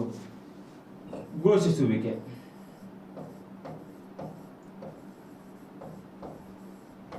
ಸರ್ ಏನ್ ಸರ್ ಇದು, ನಾನು ಇದು ಕೂಡ ನೀವು ಹೇಳಿದ ಅರ್ಥ ಆಗ್ತಾ ಇಲ್ಲ ಅಂತ ಹೇಳಿದ್ರೆ ಹೇಳ್ಕೊಡ್ತೇನೆ. ತುರ್ತು ಪರಿಸ್ಥಿತಿಗಳನ್ನ ಘೋಷಿಸ್ತಕ್ಕಂಥ ಪವರ್ ನಮ್ಮ ಪ್ರೆಸಿಡೆಂಟ್ ನೀಡಲಾಗಿದೆ. ತುರ್ತು ಪರಿಸ್ಥಿತಿಗೆ ಸಂಬಂಧಪಟ್ಟಂತೆ ಇಡೀ ಆಲ್ ಓವರ್ ಇಂಡಿಯಾ ಘೋಷಣೆ ಮಾಡಬಹುದು, ಅಥವಾ ಒಂದು ನಿರ್ದಿಷ್ಟವಾಗಿರ್ತಕ್ಕಂಥ ಪ್ರದೇಶಕ್ಕೆ ರಾಷ್ಟ್ರಪತಿಗಳು ಘೋಷಿಸಬಹುದು. ಯಾವ ರೀತಿಯಾಗಿ ಅಂತ ಹೇಳಿದ್ರೆ ಇಲ್ಲಿ ನೋಡ್ರಿ, ಇಲ್ಲಿ ನೋಡಪ್ಪ, ಇಲ್ಲಿ ಇದು ಇಂಡಿಯಾ ಮ್ಯಾಪ್, ಇದು ಇಂಡಿಯಾ ಮ್ಯಾಪ್. ತುರ್ತು ಪರಿಸ್ಥಿತಿ ಘೋಷಣೆ ಆಗಿದೆ ಅಂತ ತಿಳ್ಕೊ. ಇಲ್ಲಿ ಚೈನಾ, ಇಲ್ಲಿ ಅರುಣಾಚಲ್ ಪ್ರದೇಶ ಬರ್ತದ. ಅರುಣಾಚಲ್ ಪ್ರದೇಶದ ಮೇಲೆನೆ ಚೈನಾ ಯಾಕೆ ಅತಿ ಹೆಚ್ಚು ದಾಳಿ ಮಾಡ್ತದ ಅಂತ ಹೇಳಿದ್ರೆ, ಈಶಾನ್ಯ ಭಾರತದಲ್ಲಿ ಅರುಣಾಚಲ್ ಪ್ರದೇಶ ಅಂತಕ್ಕಂಥದ್ದು ಬಿಗ್ಗೆಸ್ಟ್ ಸ್ಟೇಟ್. ಅದ್ರ ಜೊತೆಗೆ ಇಲ್ಲಿ ಟಿಬೆಟ್ ನೊಂದಿಗೆ ಕೂಡ ಗಡಿ ಹಂಚ್ಕೊಂಡಿದೆ, ಚೈನಾದೊಂದಿಗೂ ಕೂಡ ಗಡಿಯನ್ನು ಹಂಚ್ಕೊಂಡಿದೆ. ಹೀಗಾಗಿ ಅರುಣಾಚಲ ಪ್ರದೇಶ ಬೇಕು ಅಂತೇಳಿ ಚೈನಾ ದಾಳಿ ಮಾಡ್ತಾ ಇರ್ತದೆ. ಹಾಗಾದ್ರೆ ಇಲ್ಲಿ ಏನ್ ಪದ ಬಳಕೆ ಮಾಡಿದೆ ನಾನು, ಇಡೀ ಭಾರತದಾದ್ಯಂತ ರಾಷ್ಟ್ರಪತಿಗಳು ತುರ್ತು ಪರಿಸ್ಥಿತಿಯನ್ನು ಘೋಷಣೆ ಮಾಡಬಹುದು, ಅಥವಾ ಒಂದು ನಿರ್ದಿಷ್ಟ ಪ್ರದೇಶಕ್ಕೆ ಸಂಬಂಧಪಟ್ಟಂತೆ ರಾಷ್ಟ್ರಪತಿಗಳು ತುರ್ತು ಪರಿಸ್ಥಿತಿಯನ್ನು ಘೋಷಣೆ ಮಾಡಬಹುದು. ಹಾಗಾದ್ರೆ ಚೈನಾ ಏನಾದ್ರೂ ಅರುಣಾಚಲ್ ಪ್ರದೇಶದ ಒಂದು ಭಾಗಕ್ಕೆ ಸಂಬಂಧಪಟ್ಟಂತೆ ದಾಳಿ ಮಾಡ್ತು ಅಂತ ಹೇಳಿದ್ರೆ, ಇಲ್ಲಿ ಪ್ರೆಸಿಡೆಂಟ್ ಆಗಿರ್ತಕ್ಕಂಥವ್ರು ಏನ್ ಮಾಡ್ಬೋದು, ಆಪತ್ಕಾಲದಲ್ಲಿ ಭಾರತ ಇವತ್ತದಪ್ಪ, ನಾ ಏನ್ ಮಾಡ್ತೇನೆ, ತುರ್ತು ಪರಿಸ್ಥಿತಿಯನ್ನು ಘೋಷಣೆ ಮಾಡ್ತಾನೆ ಅಂತೇಳಿ ಇಲ್ಲಿ ಕೇವಲ ಅರುಣಾಚಲ್ ಪ್ರದೇಶಕ್ಕೆ ಮಾತ್ರ ತುರ್ತು ಪರಿಸ್ಥಿತಿಯನ್ನು ಘೋಷಣೆ ಮಾಡಬಹುದು. ಅಥವಾ ಇಲ್ಲಿ ರಾಷ್ಟ್ರಪತಿಗಳು ಆಲ್ ಓವರ್ ಇಂಡಿಯಾ, ಇಡೀ ಭಾರತದಾದ್ಯಂತ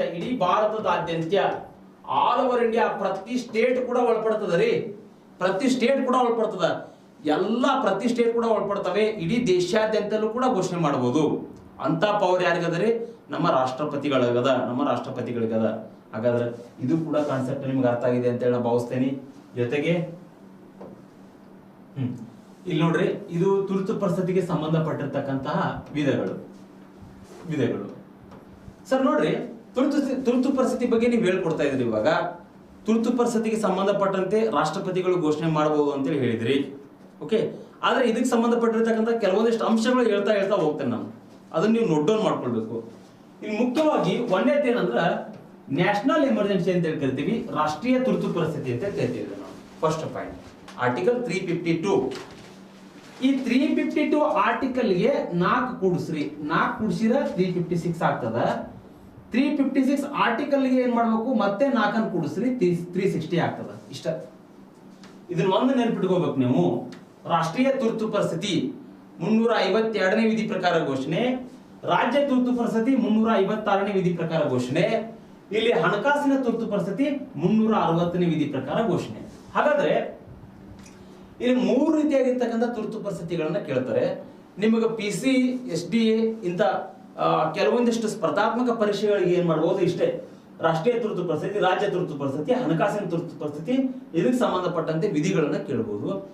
ಆದ್ರೆ ನೀವು KPSC ಸಂಬಂಧಪಟ್ಟಂತೆ KS ಗೆ ಆಮೇಲೆ UPSC ಕೆಲವೊಂದಿಷ್ಟು ದೊಡ್ಡದಾಗಿರ್ತಕ್ಕಂಥ ಹುದ್ದೆಗಳಿಗೆ ಏನಾದ್ರು ತಯಾರಾಗತ್ತಿದ್ರು ಅಂತ ಹೇಳಿದ್ರೆ ಇದು ಇಂಡೆಪ್ತ್ ಕೇಳ್ತಾನೆ, ಕೇಸಸ್ ಬಗ್ಗೆ ಕೇಳ್ತಾನೆ, ಇಂಡೆಪ್ತ್ ಕೇಳ್ತಾನೆ, ಕೇಸಸ್ ಬಗ್ಗೆ ಕೇಳ್ತಾನೆ, ಜೊತೆಗೆ ತುರ್ತು ಪರಿಸ್ಥಿತಿಗೆ ಸಂಬಂಧಪಟ್ಟಂತೆ ಸಂಸತ್ತಿನ ಅನುಮೋದನೆಗಳ ಬಗ್ಗೆ ಕೇಳ್ತಾನೆ, ರಾಷ್ಟ್ರಪತಿಯ ರಿವೋಕ್ ಬಗ್ಗೆ ಕೇಳ್ತಾನೆ, ತೆಗೆದುಕೊಳ್ಳುವಿಕೆ ಬಗ್ಗೆ ಕೇಳ್ತಾನೆ. ಇವೆರಡರ ಬಗ್ಗೆ ನೀವು ಮಾಹಿತಿ ತಿಳ್ಕೊಳ್ಬೇಕಾಗ್ತದ. ಬಟ್ ಪ್ರೆಸೆಂಟ್ ಇಷ್ಟು ತಿಳ್ಕೊಳ್ಳಿ, ರಾಷ್ಟ್ರೀಯ ತುರ್ತು ಪರಿಸ್ಥಿತಿ, ರಾಜ್ಯ ತುರ್ತು ಪರಿಸ್ಥಿತಿ, ಹಣಕಾಸಿನ ತುರ್ತು ಪರಿಸ್ಥಿತಿ. ಇಲ್ಲಿ ಒಂದ್ ಅರ್ಥ ಮಾಡ್ಕೊಳ್ರಪ್ಪ ನೀವು, ಇಲ್ಲಿ ರಾಷ್ಟ್ರೀಯ ತುರ್ತು ಪರಿಸ್ಥಿತಿ ಅಂತ ಹೇಳಿದ್ರೆ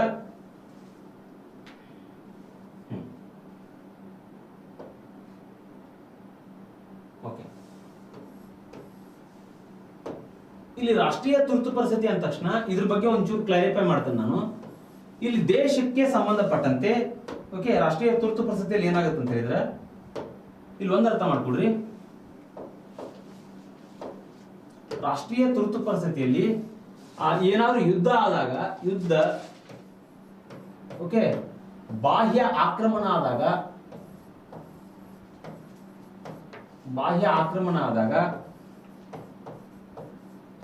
ಸಶಸ್ತ್ರ ದಂಗೆ ಆದಾಗ, ಆರ್ಮ್ ರೆಬೆಲಿಯನ್ ಕರಿತೇವೆ ನಾವು, ಸಶಸ್ತ್ರ ದಂಗೆ ಆದಾಗ ಈ ರಾಷ್ಟ್ರೀಯ ತುರ್ತು ಪರಿಸ್ಥಿತಿಯನ್ನು ಘೋಷಣೆ ಮಾಡಬಹುದು. ಯಾರು ಘೋಷಣೆ ಮಾಡ್ತಾರಪ್ಪ? ಪ್ರೆಸಿಡೆಂಟ್ ಘೋಷಣೆ ಮಾಡ್ತಾರೆ. ಹಾಗಾದ್ರೆ ಇಲ್ಲಿ ಮುಖ್ಯವಾಗಿ ಏನು, ಯುದ್ಧ ಅಂದ ತಕ್ಷಣ ಈಗಾಗಲೇ ಉದಾಹರಣೆ ಕೊಟ್ಟೆ ನಿಮಗೆ ನಾನು, ಹೊರಗೆ ಬೇರೆ ದೇಶದವರು, ಶತ್ರು ರಾಷ್ಟ್ರದವರು ಏನಾದ್ರು ಯುದ್ಧವನ್ನು ಸಾರಿದ್ರೆ ಉದಾಹರಣೆ ಕೊಟ್ಟೆ ನಿಮಗೆ ನಾನು, ಅಥವಾ ಇಲ್ಲಿ ಪಾಕಿಸ್ತಾನ ತಗೊಳ್ರಿ, ಚೈನಾ ತಗೊಳ್ರಿ, ಓಕೆ, ಇವೆರಡು ಹೆಂಗಂತ ಹೇಳಿದ್ರೆ ಆಜು ಬಾಜು ರಾಷ್ಟ್ರಗಳಿದ್ರು ಸಹಿತ ನಮಗೆ ಅತಿ ಹೆಚ್ಚು ಕಂಟಕ ತರುವಂತ ರಾಷ್ಟ್ರಗಳಿವು, ಡೇಂಜರಸ್ ಕಂಟ್ರೀಸ್ಗಳಿವು. ಯುದ್ಧ ಆಗ್ತಕ್ಕಂಥ ಸಂದರ್ಭ ಬಂತಂತ ಹೇಳಿದ್ರೆ ಅವಾಗ ಏನ್ ಮಾಡ್ಬೋದು, ರಾಷ್ಟ್ರಪತಿಗಳು ಏನ್ ಮಾಡ್ಬೋದು, ತುರ್ತು ಪರಿಸ್ಥಿತಿಯನ್ನು ಘೋಷಣೆ ಮಾಡ್ಬೋದು. ಇವಾಗ ನೋಡ್ರಿ, ಇದಕ್ಕೆ ಸಂಬಂಧಪಟ್ಟಂತೆ ಇಲ್ಲಿ 1962 ನಲ್ಲಿ ಏನಾಯ್ತು, 1962 ನಲ್ಲಿ ಇಂಡಿಯಾ ಚೈನಾ ವಾರ ಆಯ್ತು, ಚೈನಾ ವಾರ ಆಯ್ತು. ಓಕೆ, 1965 ನಲ್ಲಿ ಈ ಇಂಡಿಯಾ ಚೈನಾ ವಾರ ಆದಾಗ ಅವಾಗೇನೋ ನಮ್ಮ ದೇಶದ ಪರಿಸ್ಥಿತಿ ಅಷ್ಟೊಂದು ಸರಿ ಇರ್ಲಿಲ್ಲಪ್ಪ, ತಗೊಂಡು ಹೋದ್ರು ಅವರು ನಮ್ಮ ದೇಶವನ್ನ, ಅಂದ್ರೆ ದೇಶವನ್ನು ಗೆದ್ಕೊಂಡು ಹೋದ್ರು. ಯಾರೋ ಚೈನಾದವ್ರು ಗೆದ್ಕೊಂಡು ಹೋದ್ರು, ಹೌದಾ? ಅವಾಗ ನಾವು ಅಷ್ಟೊಂದು ಅವಾಗಲೇ ಸ್ವಾತಂತ್ರ್ಯಗೊಂಡಿದ್ವಿ. ನಾವು ಯುದ್ಧ ಮಾಡ್ತಕ್ಕಂಥ ನಮ್ಮ ಪವರ್ಫುಲ್ ನಮ್ಮಲ್ಲಿ ಇರಲಿಲ್ಲ, ಅದ್ರ ಜೊತೆಗೆ ಅದಕ್ಕೆ ಸಂಬಂಧಪಟ್ಟಂತ ಮುನ್ಸೂಚನೆ ಕೂಡ ಇರಲಿಲ್ಲ. ಆಯ್ತು ಅಂತೇಳಿ ನಾವು ಒಪ್ಕೊಂಡ್ವಿ, ಸೋತ್ವಿ ಅಂತೇಳಿ. ಆದ್ರೆ ಈ ಪಾಕಿಸ್ತಾನ ಏನ್ ಮಾಡ್ತು, ಇವರು ಇಂಡಿಯಾದವರು ಚೈನಾದೊಂದಿಗೆ ಸೋತಾರ ತಡಿಪ, ಇನ್ನು ನಮ್ಮ ಮುಂದೆ ಏನ್ ಗೆಲ್ತಾರ, ಇವ್ರು ಗೆಲ್ಲುವಂತ ಶಕ್ತಿ ಇಲ್ಲಿ ಇವ್ರಿಗೆ, ಅಂತ ಪವರ್ ಕೂಡ ಇಲ್ಲಿ ಇವ್ರಿಗೆ ಅಂತೇಳಿ ತಿಳ್ಕೊಂಡು, ಈ ಪಾಕಿಸ್ತಾನಿಗೆ ಗೊತ್ತಿರಲಿಲ್ಲ ಇಂಡಿಯಾ ಎಷ್ಟು ಪವರ್ ಅದ, ಎಷ್ಟು ಪವರ್ಫುಲ್ ಅದ ಅಂತಕ್ಕಂಥದ್ದು.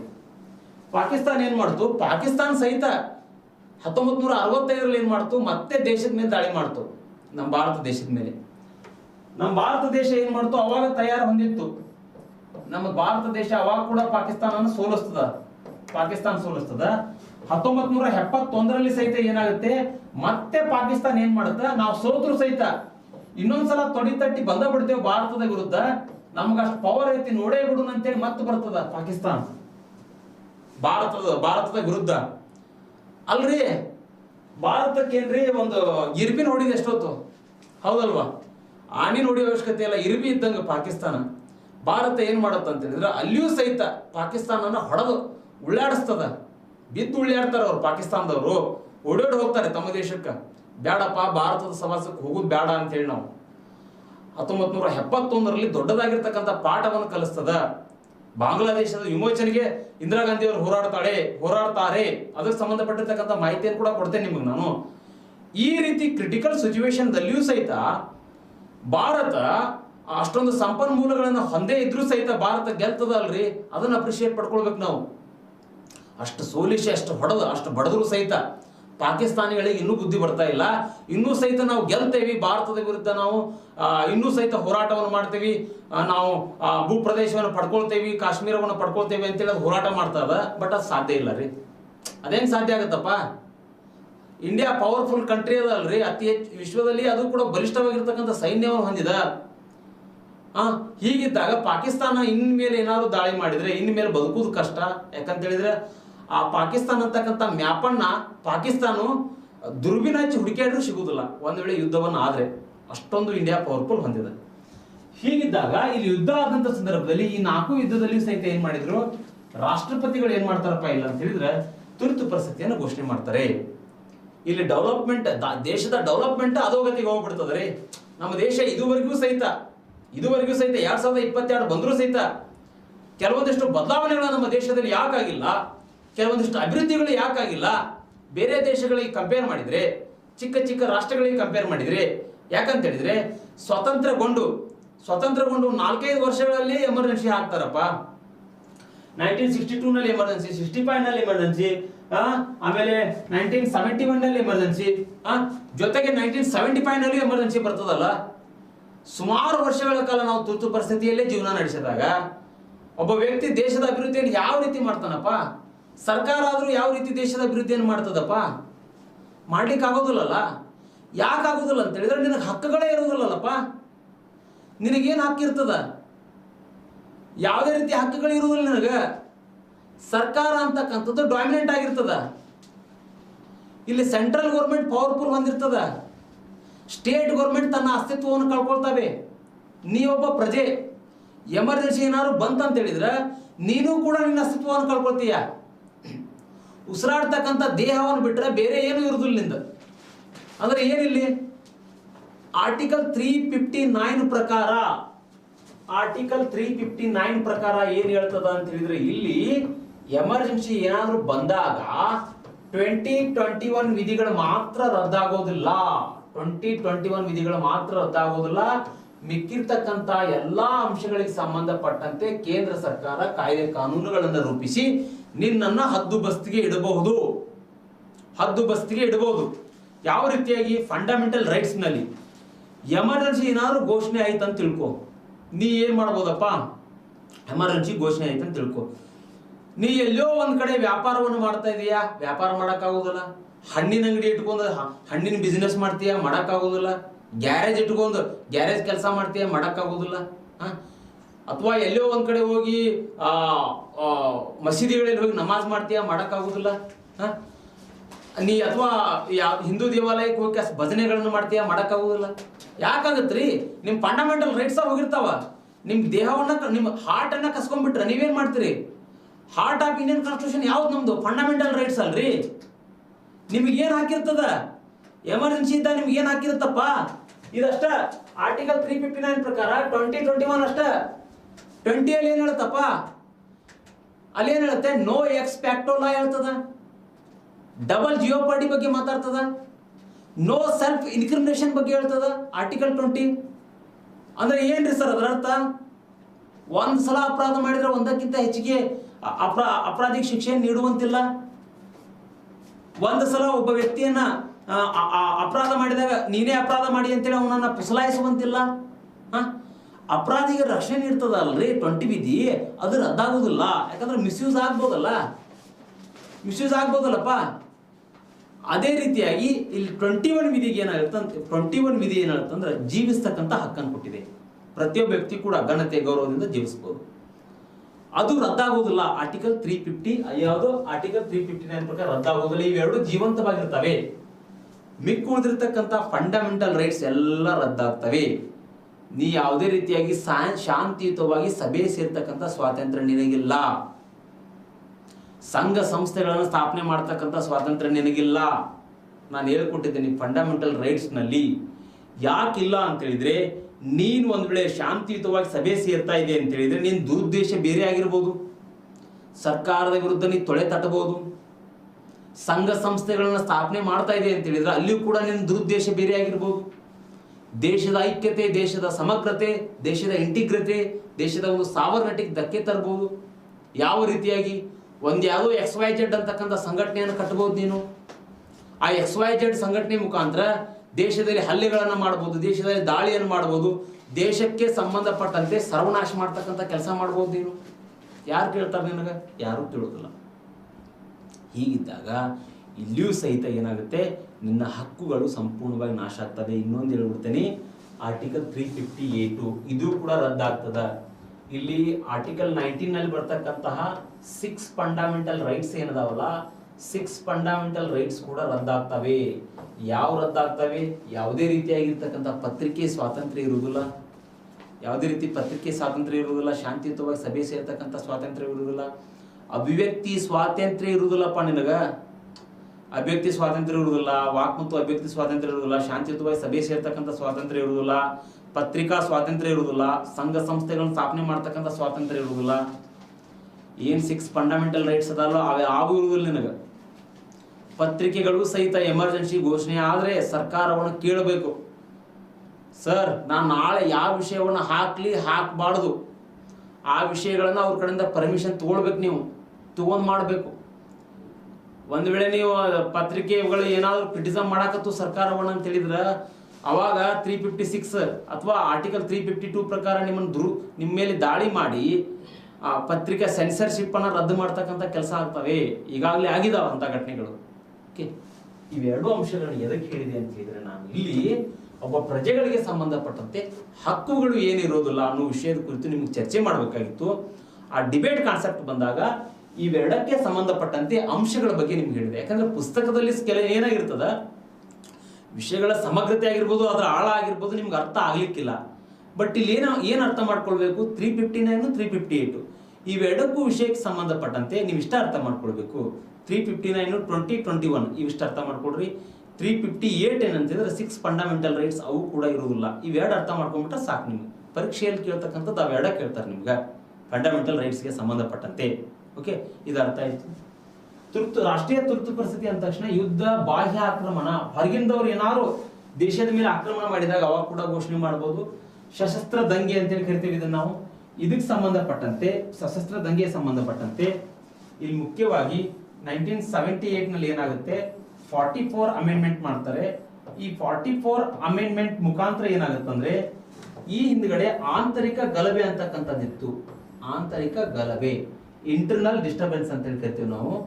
ಈ ಆಂತರಿಕ ಗಲಭೆಯನ್ನ ತೆಗೆದು ಹಾಕಿ ಮೊರಾರ್ಜಿ ಸರ್ಕಾರ ಏನ್ ಮಾಡುತ್ತೆ, ಇದಕ್ಕೆ ಸಂಬಂಧಪಟ್ಟಂತೆ ಆರ್ಮ್ಡ್ ರೆಬ್ಯುಲಿಯನ್ ಅಂತ ಹೇಳಿ ಕರಿತೀವಿ ನಾವು.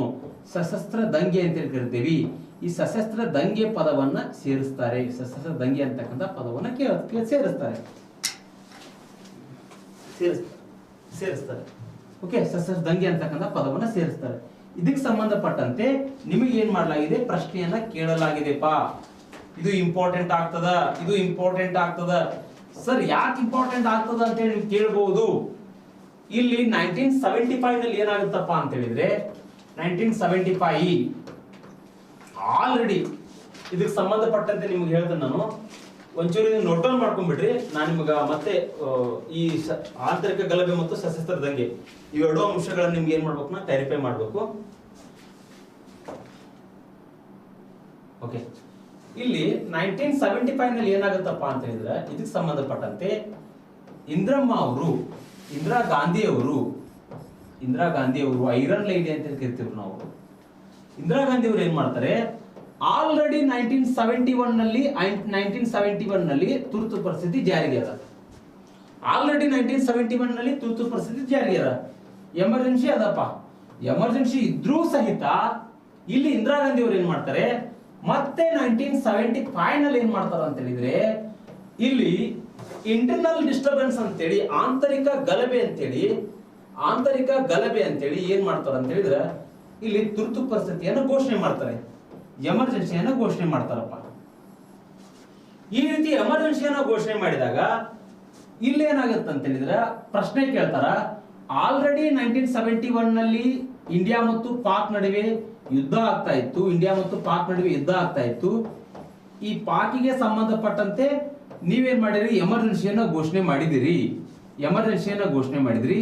ಇದ್ರ ಮೇಲ್ಗಡೆ ಇನ್ನೊಂದು ಎಮರ್ಜೆನ್ಸಿ ಘೋಷಣೆ ಮಾಡ್ತಕ್ಕಂಥದ್ದು ಏನ್ ಅವಶ್ಯಕತೆ ಇತ್ತು, ಅಂತದೇನಿತ್ತು ಅಂತ ಹೇಳಿ ಕೇಳಿದಾಗ ಇಲ್ಲಿ ಏನಾಗುತ್ತೆ ಅಂತ ಹೇಳಿದ್ರೆ, ಇಂದಿರಾ ಗಾಂಧಿ ಅವರು ಏನ್ ಮಾಡ್ತಾರೆ, ಮತ್ತೆ ಒಂದು ಅಂಶವನ್ನು ಸೇರಿಸ್ತಾರೆ. ರಾಷ್ಟ್ರಪತಿಗಳು ಪ್ರೆಸಿಡೆಂಟ್ ಆಗಿರ್ತಕ್ಕಂಥವ್ರು ಏನದಾರಲ್ಲ, ಇವ್ರು ಏನ್ ಮಾಡ್ಬೋದು, ಒಂದು ತುರ್ತು ಪರಿಸ್ಥಿತಿ ಜಾರಿಗೆ ಅದಪ್ಪ, ಒಂದು ತುರ್ತು ಪರಿಸ್ಥಿತಿ ಜಾರಿಗೆ ಅದ, ಒಂದು ತುರ್ತು ಪರಿಸ್ಥಿತಿ ಜಾರಿಗೆ ಇದ್ರೂ ಸಹಿತ ಅದ್ರ ಮೇಲ್ಗಡೆ ಇನ್ನೊಂದು ತುರ್ತು ಪರಿಸ್ಥಿತಿಯನ್ನು ಹೇರಬಹುದು ಅಂತೇಳಿ ಮಾಡ್ತಾರೆ.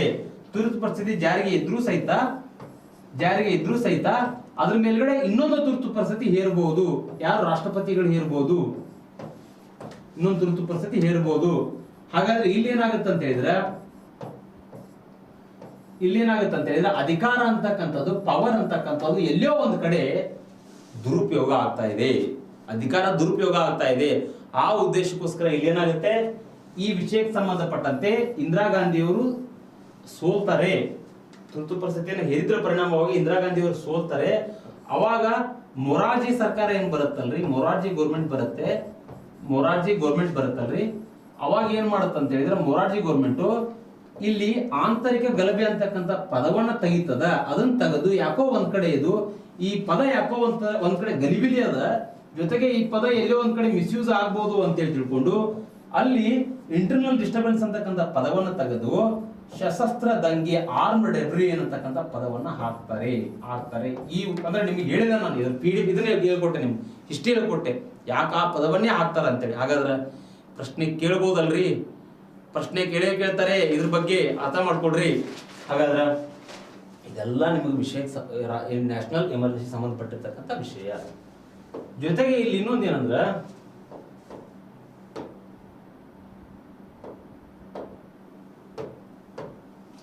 ರಾಜ್ಯ ತುರ್ತು ಪರಿಸ್ಥಿತಿ ಅಂತಂದ್ರೆ ಏನ್ರಿ, ಆರ್ಟಿಕಲ್ 356 ಪ್ರಕಾರ ಹೇರಲಾಗ್ತದೆ. ಇಲ್ಲಿ ಆರ್ಟಿಕಲ್ 356 ಪ್ರಕಾರ ಸ್ಟೇಟ್ ಎಮರ್ಜೆನ್ಸಿ ಅಂತಕ್ಕಂಥ ಪದವನ್ನ ನಮ್ಮ ಕಾನ್ಸ್ಟಿಟ್ಯೂಷನ್ ಅಲ್ಲಿ ಇಲ್ವೇ ಇಲ್ಲ, ಕಾನ್ಸ್ಟಿಟ್ಯೂಷನ್ ಅಲ್ಲಿ ಇಲ್ವೇ ಇಲ್ಲ ಸ್ಟೇಟ್ ಎಮರ್ಜೆನ್ಸಿ ಅಂತಕ್ಕಂಥ ಪದ. ಅಲ್ಲಿ ಏನದ, ಪ್ರೆಸಿಡೆಂಟ್ ರೂಲ್ ಅಂತಕ್ಕಂಥ ಪದ ಅದ, ಪ್ರೆಸಿಡೆಂಟ್ ರೂಲ್ ಅಂತಕ್ಕಂಥ ಪದ ಅದ. ರಾಜ್ಯದಲ್ಲಿ ಏನಾದ್ರೂ ಸಂವಿಧಾನಕ್ಕೆ ಬಿಕ್ಕಟ್ಟು ಉಂಟಾಗಿ ಸಂವಿಧಾನಾತ್ಮಕ ವ್ಯವಸ್ಥೆ ಏನಾದ್ರೂ ಹದಗೆಟ್ಟಾಗ ಅಲ್ಲಿ ಏನ್ ಮಾಡ್ಬೋದು ಅಂತ ಹೇಳಿದ್ರೆ ರಾಷ್ಟ್ರಪತಿಗಳು ಏನ್ ಮಾಡ್ಬೋದು ಅಂತ ಹೇಳಿದ್ರೆ 356 ಪ್ರಕಾರ ರಾಜ್ಯ ತುರ್ತು ಪರಿಸ್ಥಿತಿಯನ್ನು ಘೋಷಣೆ ಮಾಡಬಹುದು. ಹಾಗಾದ್ರೆ ಏನಾಗುತ್ತಪ್ಪ, ರಾಜ್ಯ ತುರ್ತು ಪರಿಸ್ಥಿತಿಯನ್ನು ಘೋಷಣೆ ಮಾಡಿದಾಗ ಅಧಿಕಾರ ಅಂತಕ್ಕಂಥದ್ದು, ಪವರ್ ಅಂತಕ್ಕಂಥದ್ದು ಯಾರ ಬಳಿ ಹೋಗುತ್ತೆ ಅಂತ ಹೇಳಿದ್ರೆ ಸಂಪೂರ್ಣವಾಗಿರ್ತಕ್ಕಂಥ ಪವರ್ ಯಾರ ಬಳಿ ಹೋಗುತ್ತೆ, ಈ ಟೈಮ್ದಲ್ಲಿ ರಾಷ್ಟ್ರಪತಿ ಪವರ್ ಪಡ್ಕೊಳ್ತಾರೆ. It means central government is dominant ಆಗ್ತದ. ಸ್ಟೇಟ್ ಗೌರ್ಮೆಂಟ್ ನೋ ಪವರ್, ಯಾವುದೇ ರೀತಿ ಪವರ್ ಇರುವುದಿಲ್ಲ. ಅದ್ರ ಜೊತೆಗೆ ಏನಾಗುತ್ತೆ, ಇಲ್ಲಿ ಸ್ಟೇಟ್ ಎಮರ್ಜೆನ್ಸಿ ಇದ್ದಾಗ district collector is considered to be a ಮಿನಿಸ್ಟರ್ಸ್ಗಳು ತಮ್ಮ ಪವರ್ ಅನ್ನು ಹೊಂದಿರುವುದಿಲ್ಲ. ಡಿಸಿಗಳು, ಪೊಲೀಸ್ ಅಧಿಕಾರಿಗಳು, ಬ್ಯೂರೋಕ್ರಾಟಿಕ್ಸ್ಗಳು ಏನಾಗ್ತಾರೆ, ಅತಿ ಹೆಚ್ಚು ಪವರ್ ಅನ್ನು ಪಡ್ಕೊಳ್ತಾರೆ. ಇಲ್ಲಿ ರಾಜ್ಯ ತುರ್ತು ಪರಿಸ್ಥಿತಿಯಲ್ಲಿ ಪವರ್ ಪಡ್ಕೊಳ್ತಾರೆ. ಇದ್ರ ಬಗ್ಗೆ ಮಾತಾಡ್ತೇನೆ ನಾನು, ಇದು ಸಂಬಂಧಪಟ್ಟಿರ್ತಕ್ಕಂಥ ಅಂದ್ರೆ ನಿಮಗೆ ಕೆಲವೊಂದಿಷ್ಟು ಹಿಂಟ್ಸ್ ಗಳನ್ನ ಕೊಡ್ತಾ ಇದ್ದೇನೆ. ಹಿಂಗಂದ್ರೆ ಏನಪ್ಪ, ರಾಷ್ಟ್ರೀಯ ತುರ್ತು ಪರಿಸ್ಥಿತಿ ಅಂದ್ರೆ ಏನು, ಇದು ರಾಜ್ಯ ತುರ್ತು ಪರಿಸ್ಥಿತಿ ಅಂದ್ರೆ ಏನು, ಇಲ್ಲಿ ಹಣಕಾಸಿನ ತುರ್ತು ಪರಿಸ್ಥಿತಿ ಅಂದ್ರೆ ಏನು, ಒಂಚೂರು ಹಿಂಟ್ಸ್ ಸಿಗ್ಬೇಕಲ್ಲ ನಿಮ್ಗೆ. ಆ ಉದ್ದೇಶಕ್ಕೋಸ್ಕರ ಇದ್ರ ಬಗ್ಗೆ ಹೇಳ್ತಾ ಇರೋದು. ಹಣಕಾಸಿನ ತುರ್ತು ಪರಿಸ್ಥಿತಿ ಸಂಬಂಧಪಟ್ಟಂತೆ ಆರ್ಟಿಕಲ್ 360 ಹೇಳ್ತದ. ಇದುವರೆಗೂ ಸಹಿತ ಎಲ್ಲಿಯೂ ಸಹಿತ ಹಣಕಾಸಿನ ತುರ್ತು ಪರಿಸ್ಥಿತಿ ಘೋಷಣೆ ಮಾಡಿಲ್ಲ. ಆಕ್ಚುಲಿ ಈ ಕೋವಿಡ್ ಸಂದರ್ಭದಲ್ಲಿ ದೇಶದ ಹಣಕಾಸಿನ ಪರಿಸ್ಥಿತಿ ಅಷ್ಟೊಂದು ಸರಿ ಇರಲಿಲ್ಲ. ಅವಾಗ ಏನ್ ಮಾಡ್ಬೇಕಾಯ್ತು, ಹಣಕಾಸಿನ ತುರ್ತು ಪರಿಸ್ಥಿತಿಯನ್ನು ಹೇರಬಹುದು ಅಂತೇಳಿ ಎಲ್ಲೋ ಒಂದ್ ಕಡೆ ಪ್ರಯತ್ನವನ್ನು ಮಾಡ್ತಾ ಇದ್ರು. ಬಟ್ ಅದು ಆಗ್ಲಿಲ್ಲ. ಆ ರೀತಿ ಮಾಡೋದು ಬೇಡ ಅಂತೇಳಿ ಅದನ್ನು ಕೂಡ ಬದಿಗಿಟ್ರು. ಇನ್ನು ಮುಂದೆ ಕೂಡ ಆ ರೀತಿ ಸಿಚುವೇಶನ್ ಬರಬಾರ್ದು, ಹಣಕಾಸಿನ ತುರ್ತು ಪರಿಸ್ಥಿತಿಗಳು ಬರಬಾರ್ದು. ಆ ರೀತಿ ಬಂದ್ರೆ ಏನಾಗುತ್ತಪ್ಪ ಅಂತ ಹೇಳಿದ್ರೆ, ಇಲ್ಲಿ ನೋಡ್ರಿ, ಈ ರಾಜ್ಯ ಸರ್ಕಾರದ ನೌಕರರು ಏನದಾರಲ್ಲ, ನೀವು ಸ್ಯಾಲರಿಯನ್ನು ಕೊಡ್ಬೇಕಾಗ್ತದ್ರಿ ಸೆಂಟ್ರಲ್ ಗೌರ್ಮೆಂಟ್ಗೆ. ಹೈಕೋರ್ಟ್ ನ್ಯಾಯಮೂರ್ತಿಗಳು, ಸುಪ್ರೀಂ ಕೋರ್ಟ್ ನ್ಯಾಯಮೂರ್ತಿಗಳು ಏನದಾರಲ್ಲ, ದೊಡ್ಡ ವ್ಯಕ್ತಿಗಳು, ಅವರೆಲ್ಲರೂ ಸಹಿತ ತಮ್ಮ ಸ್ಯಾಲರಿಯನ್ನ ಸೆಂಟ್ರಲ್ ಗೌರ್ಮೆಂಟ್ ಕೊಡ್ಬೇಕಾಗ್ತದ. ಹಣಕಾಸಿನ ತುರ್ತು ಪರಿಸ್ಥಿತಿಯನ್ನು ಯಾಕೆ ಘೋಷಣೆ ಮಾಡ್ತಾರ ಅಂತ ಹೇಳಿದ್ರೆ, ದೇಶದ ಆರ್ಥಿಕ ಪರಿಸ್ಥಿತಿ ಅಷ್ಟೊಂದು ಸರಿ ಇರುವುದಿಲ್ಲ. ಎಲ್ಲೋ ಒಂದ್ ಕಡೆ ದೇಶದ ಜನರು ಎಲ್ಲೋ ಒಂದ್ ಕಡೆ ಹಲವಾರು ಸಮಸ್ಯೆಗಳಿಂದ ಬಳಲ್ತಾ ಇರ್ತಾರೆ. ಈ ರೀತಿ ಇದ್ದಾಗ ಹಣಕಾಸಿನ ತುರ್ತು ಪರಿಸ್ಥಿತಿ ನೀಡಾಗ್ತದಲ್ರಿ, ದುಡ್ಡು ಎಲ್ಲಿಂದ ಬರ್ಬೇಕಪ್ಪ ನಮ್ಗ. ಅವರಿಗೆಲ್ಲ ನಾವು ಪೇಮೆಂಟ್ ಕೊಟ್ಕೊಂತ ಕುತ್ಕೊಂಡ್ವಿ ಅಂತ ಹೇಳಿದ್ರೆ ಆ ವರ್ಗದವ್ರಷ್ಟ ಆರಾಮಾಗಿರ್ತಾರ. ದೇಶ ಅಂದ ತಕ್ಷಣ ಎಲ್ಲ ವರ್ಗದವ್ರನ್ನ ಕೂಡ ನಾವು ನೋಡ್ಬೇಕಲ್ಲ, ಆ ವರ್ಗದವ್ರಿಗೂ ಕೂಡ ನಾವು ಸಮಸ್ಯೆಗಳನ್ನ ಆಲಿಸ್ಬೇಕಲ್ಲ, ಆ ವರ್ಗದವ್ರಿಗೂ ಕೂಡ ಆ ಅನ್ನವನ್ನು ಕೊಡ್ತಕ್ಕಂಥ ಕೆಲಸ ಮಾಡ್ಬೇಕಲ್ಲ. ಈ ರೀತಿ ಇದ್ದಾಗ ಇಲ್ಲೇನ್ ಮಾಡುತ್ತೆ ಅಂತ ಹೇಳಿದ್ರೆ, ಹಣಕಾಸಿನ ತುರ್ತು ಪರಿಸ್ಥಿತಿಯನ್ನ ಇಲ್ಲಿ ಯಾರು ಘೋಷಿಸ್ತಾರೆ? ಪ್ರೆಸಿಡೆಂಟ್, ರಾಷ್ಟ್ರಪತಿಗಳು ಘೋಷಿಸ್ತಾರೆ. ಇದು ಕೂಡ ಅರ್ಥ ಆಯ್ತು ಅಂತೇಳಿ ಭಾವಿಸಿದ್ದೇನೆ ನಾನು.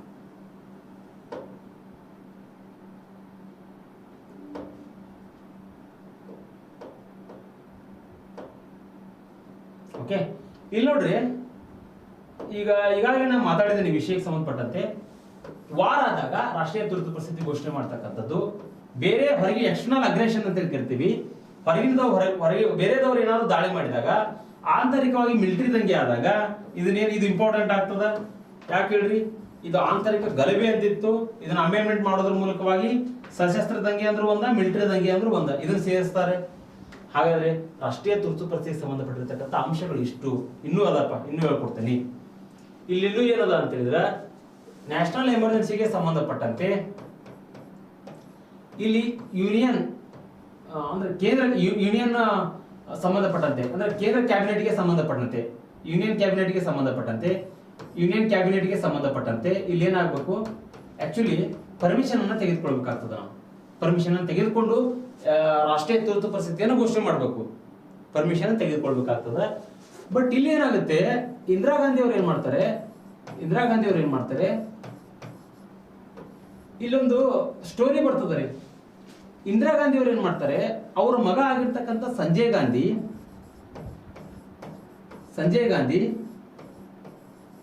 ಅವ್ರ ಆಪ್ತರಾಗಿರ್ತಕ್ಕಂಥ ಸಿದ್ಧಾರ್ಥ ಶಂಕರ್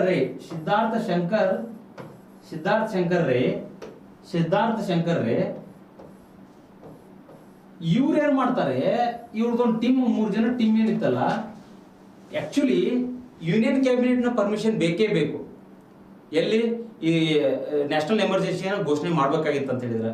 ಬಟ್ ಇಂದಿರಾ ಗಾಂಧಿ ಅವ್ರು ಏನ್ ಮಾಡ್ತಾರೆ ಅಂತ ಹೇಳಿದ್ರೆ, ಇಲ್ಲಿ ಸಂಜಯ್ ಗಾಂಧಿ ಅವ್ರ ಮಗ ಸಂಜಯ್ ಗಾಂಧಿ, ಆಮೇಲೆ ಸಿದ್ಧಾರ್ಥ ಶಂಕರ್ ರೇ ಅವ್ರು ಕೂಡ್ಕೊಂಡು ಫಕ್ರುದ್ದೀನ್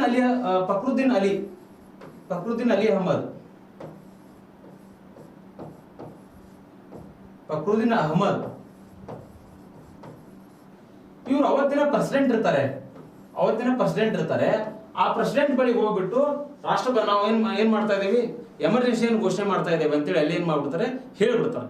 ಅವಾಗ ಅಲ್ಲಿ ಕ್ಯಾಬಿನೆಟ್ ಇರ್ತಕ್ಕಂತಹ ಸಚಿವರಿಗೆ ಏನಾಗುತ್ತೆ ಅಂತ ಹೇಳಿದ್ರೆ ಒಂದು ಶಾಕ್ ಬರ್ತದ.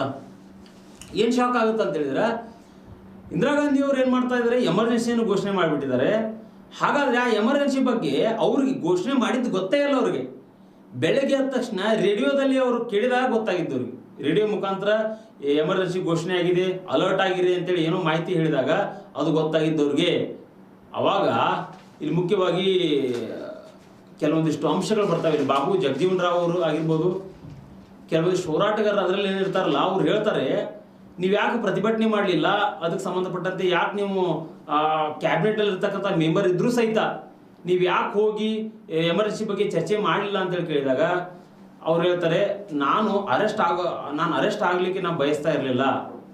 ನನಗೆ ಜೀವನ ಮಾಡುವಂಥದ್ದು ಬೇಕಾಗಿತ್ತು. ಯಾವುದೇ ರೀತಿ ಅರೆಸ್ಟ್ ಆಗಿ ನಾ ಜೈಲಿನ ಕಂಬಿ ಒಳಗಡೆ ಇರ್ಲಿಕ್ಕೆ ಇಷ್ಟ ಇರಲಿಲ್ಲ ನನಗೆ. ಅದಕ್ಕೋಸ್ಕರ ನಾನು ಅದ್ರ ಬಗ್ಗೆ ಮಾತಾಡಕ್ಕೆ ಹೋಗಲಿಲ್ಲ ಅಂತ ಹೇಳ್ತಾರೆ. ಅಂದ್ರೆ ಅಷ್ಟೊಂದು ಅಧಿಕಾರ ಅಂತಕ್ಕಂಥದ್ದು ಏನಾಗ್ತದೆ, ಇಲ್ಲಿ ಪ್ರೆಸಿಡೆಂಟ್ ಬಳಿ ಹೋಗ್ತದೆ. ಪ್ರೆಸಿಡೆಂಟು ಪವರ್ಫುಲ್ ಆಗ್ತಾನೆ, ನೆನ್ಪಿಟ್ಕೊಳ್ಳಿ. ಇದು ಕೂಡ ಇಂಪಾರ್ಟೆಂಟ್ ಆಗ್ತದೆ. ಅದ್ರ ಜೊತೆಗೆ ಇಲ್ಲಿ ಮುಖ್ಯವಾಗಿ ಇದಾದ ನಂತರ ಏನಾಗುತ್ತೆ ಅಂತ ಹೇಳಿದ್ರೆ, 1975 ನಲ್ಲಿ ಏನಾಗುತ್ತೆ, ಇಂದಿರಾ ನಾರಾಯಣ್ ಪ್ರಕರಣದಲ್ಲಿ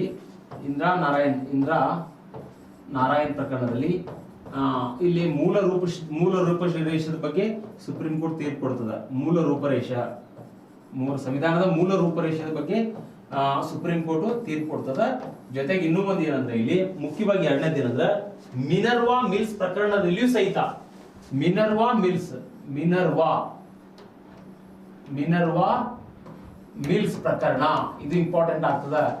ನ್ಯಾಯಾಂಗ ವಿಮರ್ಶೆಗೆ ಒಳಪಡ್ತದ ಅಂತ ಹೇಳ್ತದ. ಎಮರ್ಜೆನ್ಸಿ ನ್ಯಾಯಾಂಗ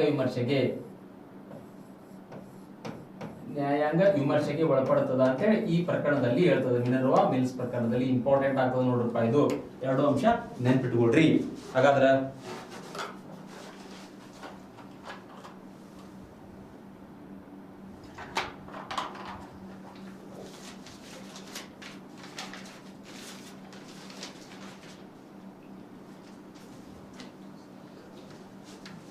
ಇನ್ನೊಂದೇನಂದ್ರ,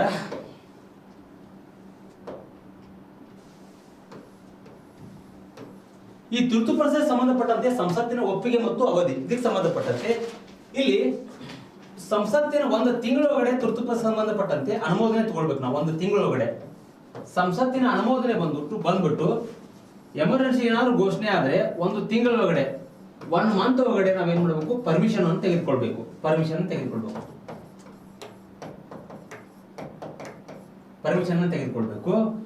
ಆದ್ರೆ ಈ ಹಿಂದ್ಗಡೆ ಇದೇನಾಗಿತ್ತು ಅಂತ ಹೇಳಿದ್ರೆ ಮುಖ್ಯವಾಗಿ 2 ಮಂತ್ಸ್ ಆಗಿತ್ತು. ಇದನ್ನ 1 ಮಂತ್ ಮಾಡಲಾಗಿತ್ತು. 2 ಮಂತ್ಸ್ ಇದ್ದದನ್ನ ಏನ್ ಮಾಡ್ತು, 1 ಮಂತ್ಗೆ ಇಳಿಸಲಾಯಿತು. ಹಾಗಾದ್ರೆ ಇಲ್ಲಿ ಮುಖ್ಯವಾಗಿ ಇನ್ನೂ ಒಂದು ಅಂಶ ಏನಂದ್ರೆ, ತುರ್ತು ಪರಿಸ್ಥಿತಿ ಒಂದ್ ವೇಳೆ ಸಂಸತ್ತಿನಲ್ಲಿ ಚರ್ಚೆ ಆಗುವಂತ ಸಂದರ್ಭದಲ್ಲಿ ಏನಾದ್ರು ಚರ್ಚೆ ಆಗುವಂತ ಸಂದರ್ಭ ಬಂತಂತ ಹೇಳಿದ್ರೆ ಇಲ್ಲಿ ಸ್ಪೆಷಲ್ ಮೆಜಾರಿಟಿ ಇಂಪಾರ್ಟೆಂಟ್ ಆಗ್ತದ. ಸ್ಪೆಷಲ್ ಮೆಜಾರಿಟಿ ಅಂತ ಕರಿತೀವಿ.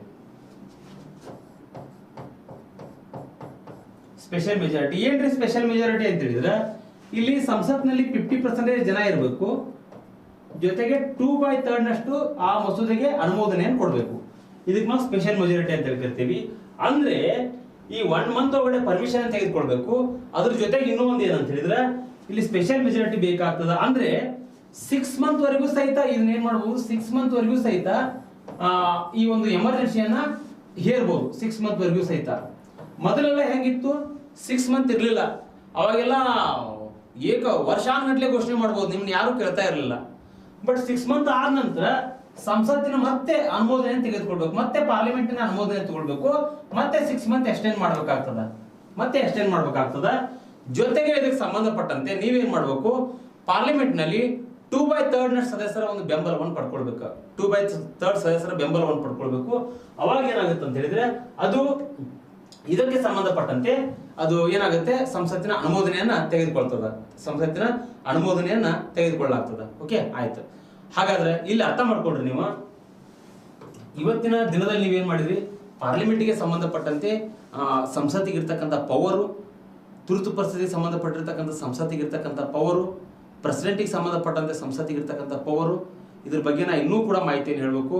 ಅದ್ರ ಜೊತೆಗೆ ಇನ್ನೂ ಏನಂತ ಹೇಳಿದ್ರೆ, ತುರ್ತು ಪರಿಸ್ಥಿತಿ ಅಂತಕ್ಕಂಥದ್ದು ಏನದಲ್ಲ, ನಮ್ಮ ಒಂದು ಏನಂತ ಹೇಳಿದ್ರೆ ನಮ್ಮ ಒಂದು ರಾಷ್ಟ್ರದಲ್ಲಿಯೇ ಅತ್ಯಂತ ಘೋರವಾಗಿರ್ತಕ್ಕಂಥ ಒಂದು ವ್ಯವಸ್ಥೆ ಅದು. ಓಕೆ, ಇದಕ್ಕೆ ಸಂಬಂಧಪಟ್ಟಂತೆ ನಮ್ಮ ಕಾನ್ಸ್ಟಿಟ್ಯೂಷನ್ ನಲ್ಲಿ ಈ ಹಿಂದ್ಗಡೆ ಇರ್ತಕ್ಕಂಥ ವ್ಯವಸ್ಥೆಗಳು ಇಲ್ಲಿಲ್ಲ. ಇವಾಗ ಹಲವಾರು ರೀತಿಯ ಅಮೆಂಡ್ಮೆಂಟ್ಸ್ ಗಳನ್ನ ಮಾಡೋದ್ರ ಮೂಲಕವಾಗಿ ಇವಾಗಲೂ ಸಹಿತ ಈ ತುರ್ತು ಪರಿಸ್ಥಿತಿಯನ್ನ ಹತೋಟಿಗೆ ಇಡ್ತಕ್ಕಂಥ ಕೆಲಸವನ್ನು ಮಾಡಲಾಗಿದೆ. ಹಾಗಾದ್ರೆ ಇಲ್ಲಿ ನೆಕ್ಸ್ಟ್ ಇನ್ನೊಂದು ಏನಂದ್ರೆ,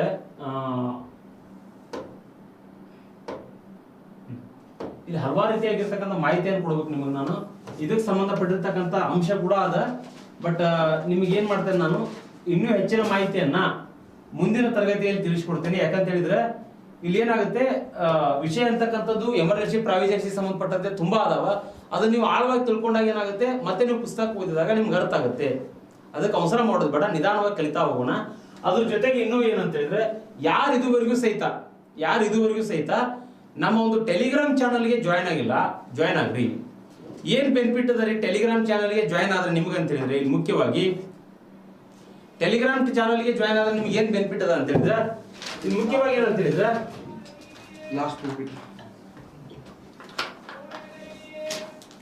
ಟೆಲಿಗ್ರಾಮ್ ಚಾನಲ್ಗೆ ಜಾಯ್ನ್ ಆದ್ರೆ ನಿಮ್ಗೆ ಇದಕ್ಕೆ ಸಂಬಂಧಪಟ್ಟಂತೆ ನಾವೇನ್ ಮಾಡ್ಬೋದು, ಇದಕ್ಕೆ ಕ್ವಶನ್ಸ್ ಗಳನ್ನ ಕಳಿಸ್ಕೊಡ್ತೇವೆ, MCQ ಕ್ವಶನ್ಸ್ ಗಳನ್ನ. ಓಕೆ, MCQ ಕ್ವಶನ್ಸ್ ಗಳನ್ನ ನಾವು ಕಳಿಸ್ಕೊಡ್ತೇವೆ. ಇವತ್ತು ಹೇಳಿರ್ತಕ್ಕಂಥ ಕ್ಲಾಸಿಗೆ ಸಂಬಂಧಪಟ್ಟಂತೆ ನೀವು ಕ್ಲಾಸ್ ಕೇಳಿದಂಗೂ ಆಗ್ತದೆ, ಜೊತೆಗೆ ನೀವೇನಂತ ಹೇಳಿದ್ರೆ MCQ ಪ್ರಶ್ನೆಗಳನ್ನು ಬಿಡಿಸಿದ್ರೆ ಅತಿ ಹೆಚ್ಚು ನೀವು ಅಂಕಗಳನ್ನು ಗಳಿಸಬಹುದು. ಅದನ್ನ ಇಲ್ಲಿ ನಾನು ಕ್ಲಾಸ್ ನಲ್ಲಿ ಹೇಳಿಕ್ ಆಗೋದಿಲ್ಲ, ಕಾನ್ಸೆಪ್ಟ್ ಗಳನ್ನ ಅಷ್ಟೇ ತಿಳಿಸ್ಕೊಡ್ಲಿಕ್ಕೆ ಆಗ್ತದೆ. ಯಾಕಂತ ಹೇಳಿದ್ರೆ ವಿಷಯ ಅಂತಕ್ಕಂಥದ್ದು, ಕಾನ್ಸ್ಟಿಟ್ಯೂಷನ್ ಅಂತಕ್ಕಂಥದ್ದು ತುಂಬಾ ಆಳವಾಗಿರ್ತಕ್ಕಂಥ ಒಂದು ಸಬ್ಜೆಕ್ಟು. ಹೀಗಾಗಿ ನಾನು ಅದನ್ನು ಹೇಳುವಂತ ಸಂದರ್ಭದಲ್ಲಿ ನಿಮ್ಗೆ ಏನಾಗುತ್ತೆ, ಎಲ್ಲ ಕ್ವಶನ್ ಪೇಪರ್ಗಳನ್ನು ಅನಾಲಿಸಿಸ್ ಮಾಡಕ್ ಆಗುದಿಲ್ಲ. ಬಟ್ ಇಲ್ಲಿ ಕಳಿಸ್ತೇನೆ, ಇಲ್ಲಿ ನಿಮ್ಮನ್ನ ಟೆಲಿಗ್ರಾಮ್ದಲ್ಲಿ ಕಳಿಸ್ತೇನೆ, ನೀವು ಅದನ್ನ ಏನ್ ಮಾಡ್ಕೋಬಹುದು. ಹಾಗಾದ್ರೆ ಇಷ್ಟ ಅಂಶಗಳನ್ನ ತಿಳ್ಕೊಂಡ್ರಿ ನೀವು.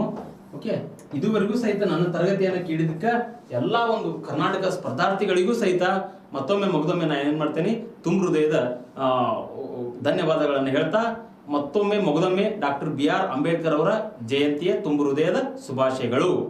ಜೈ ಭೀಮ್.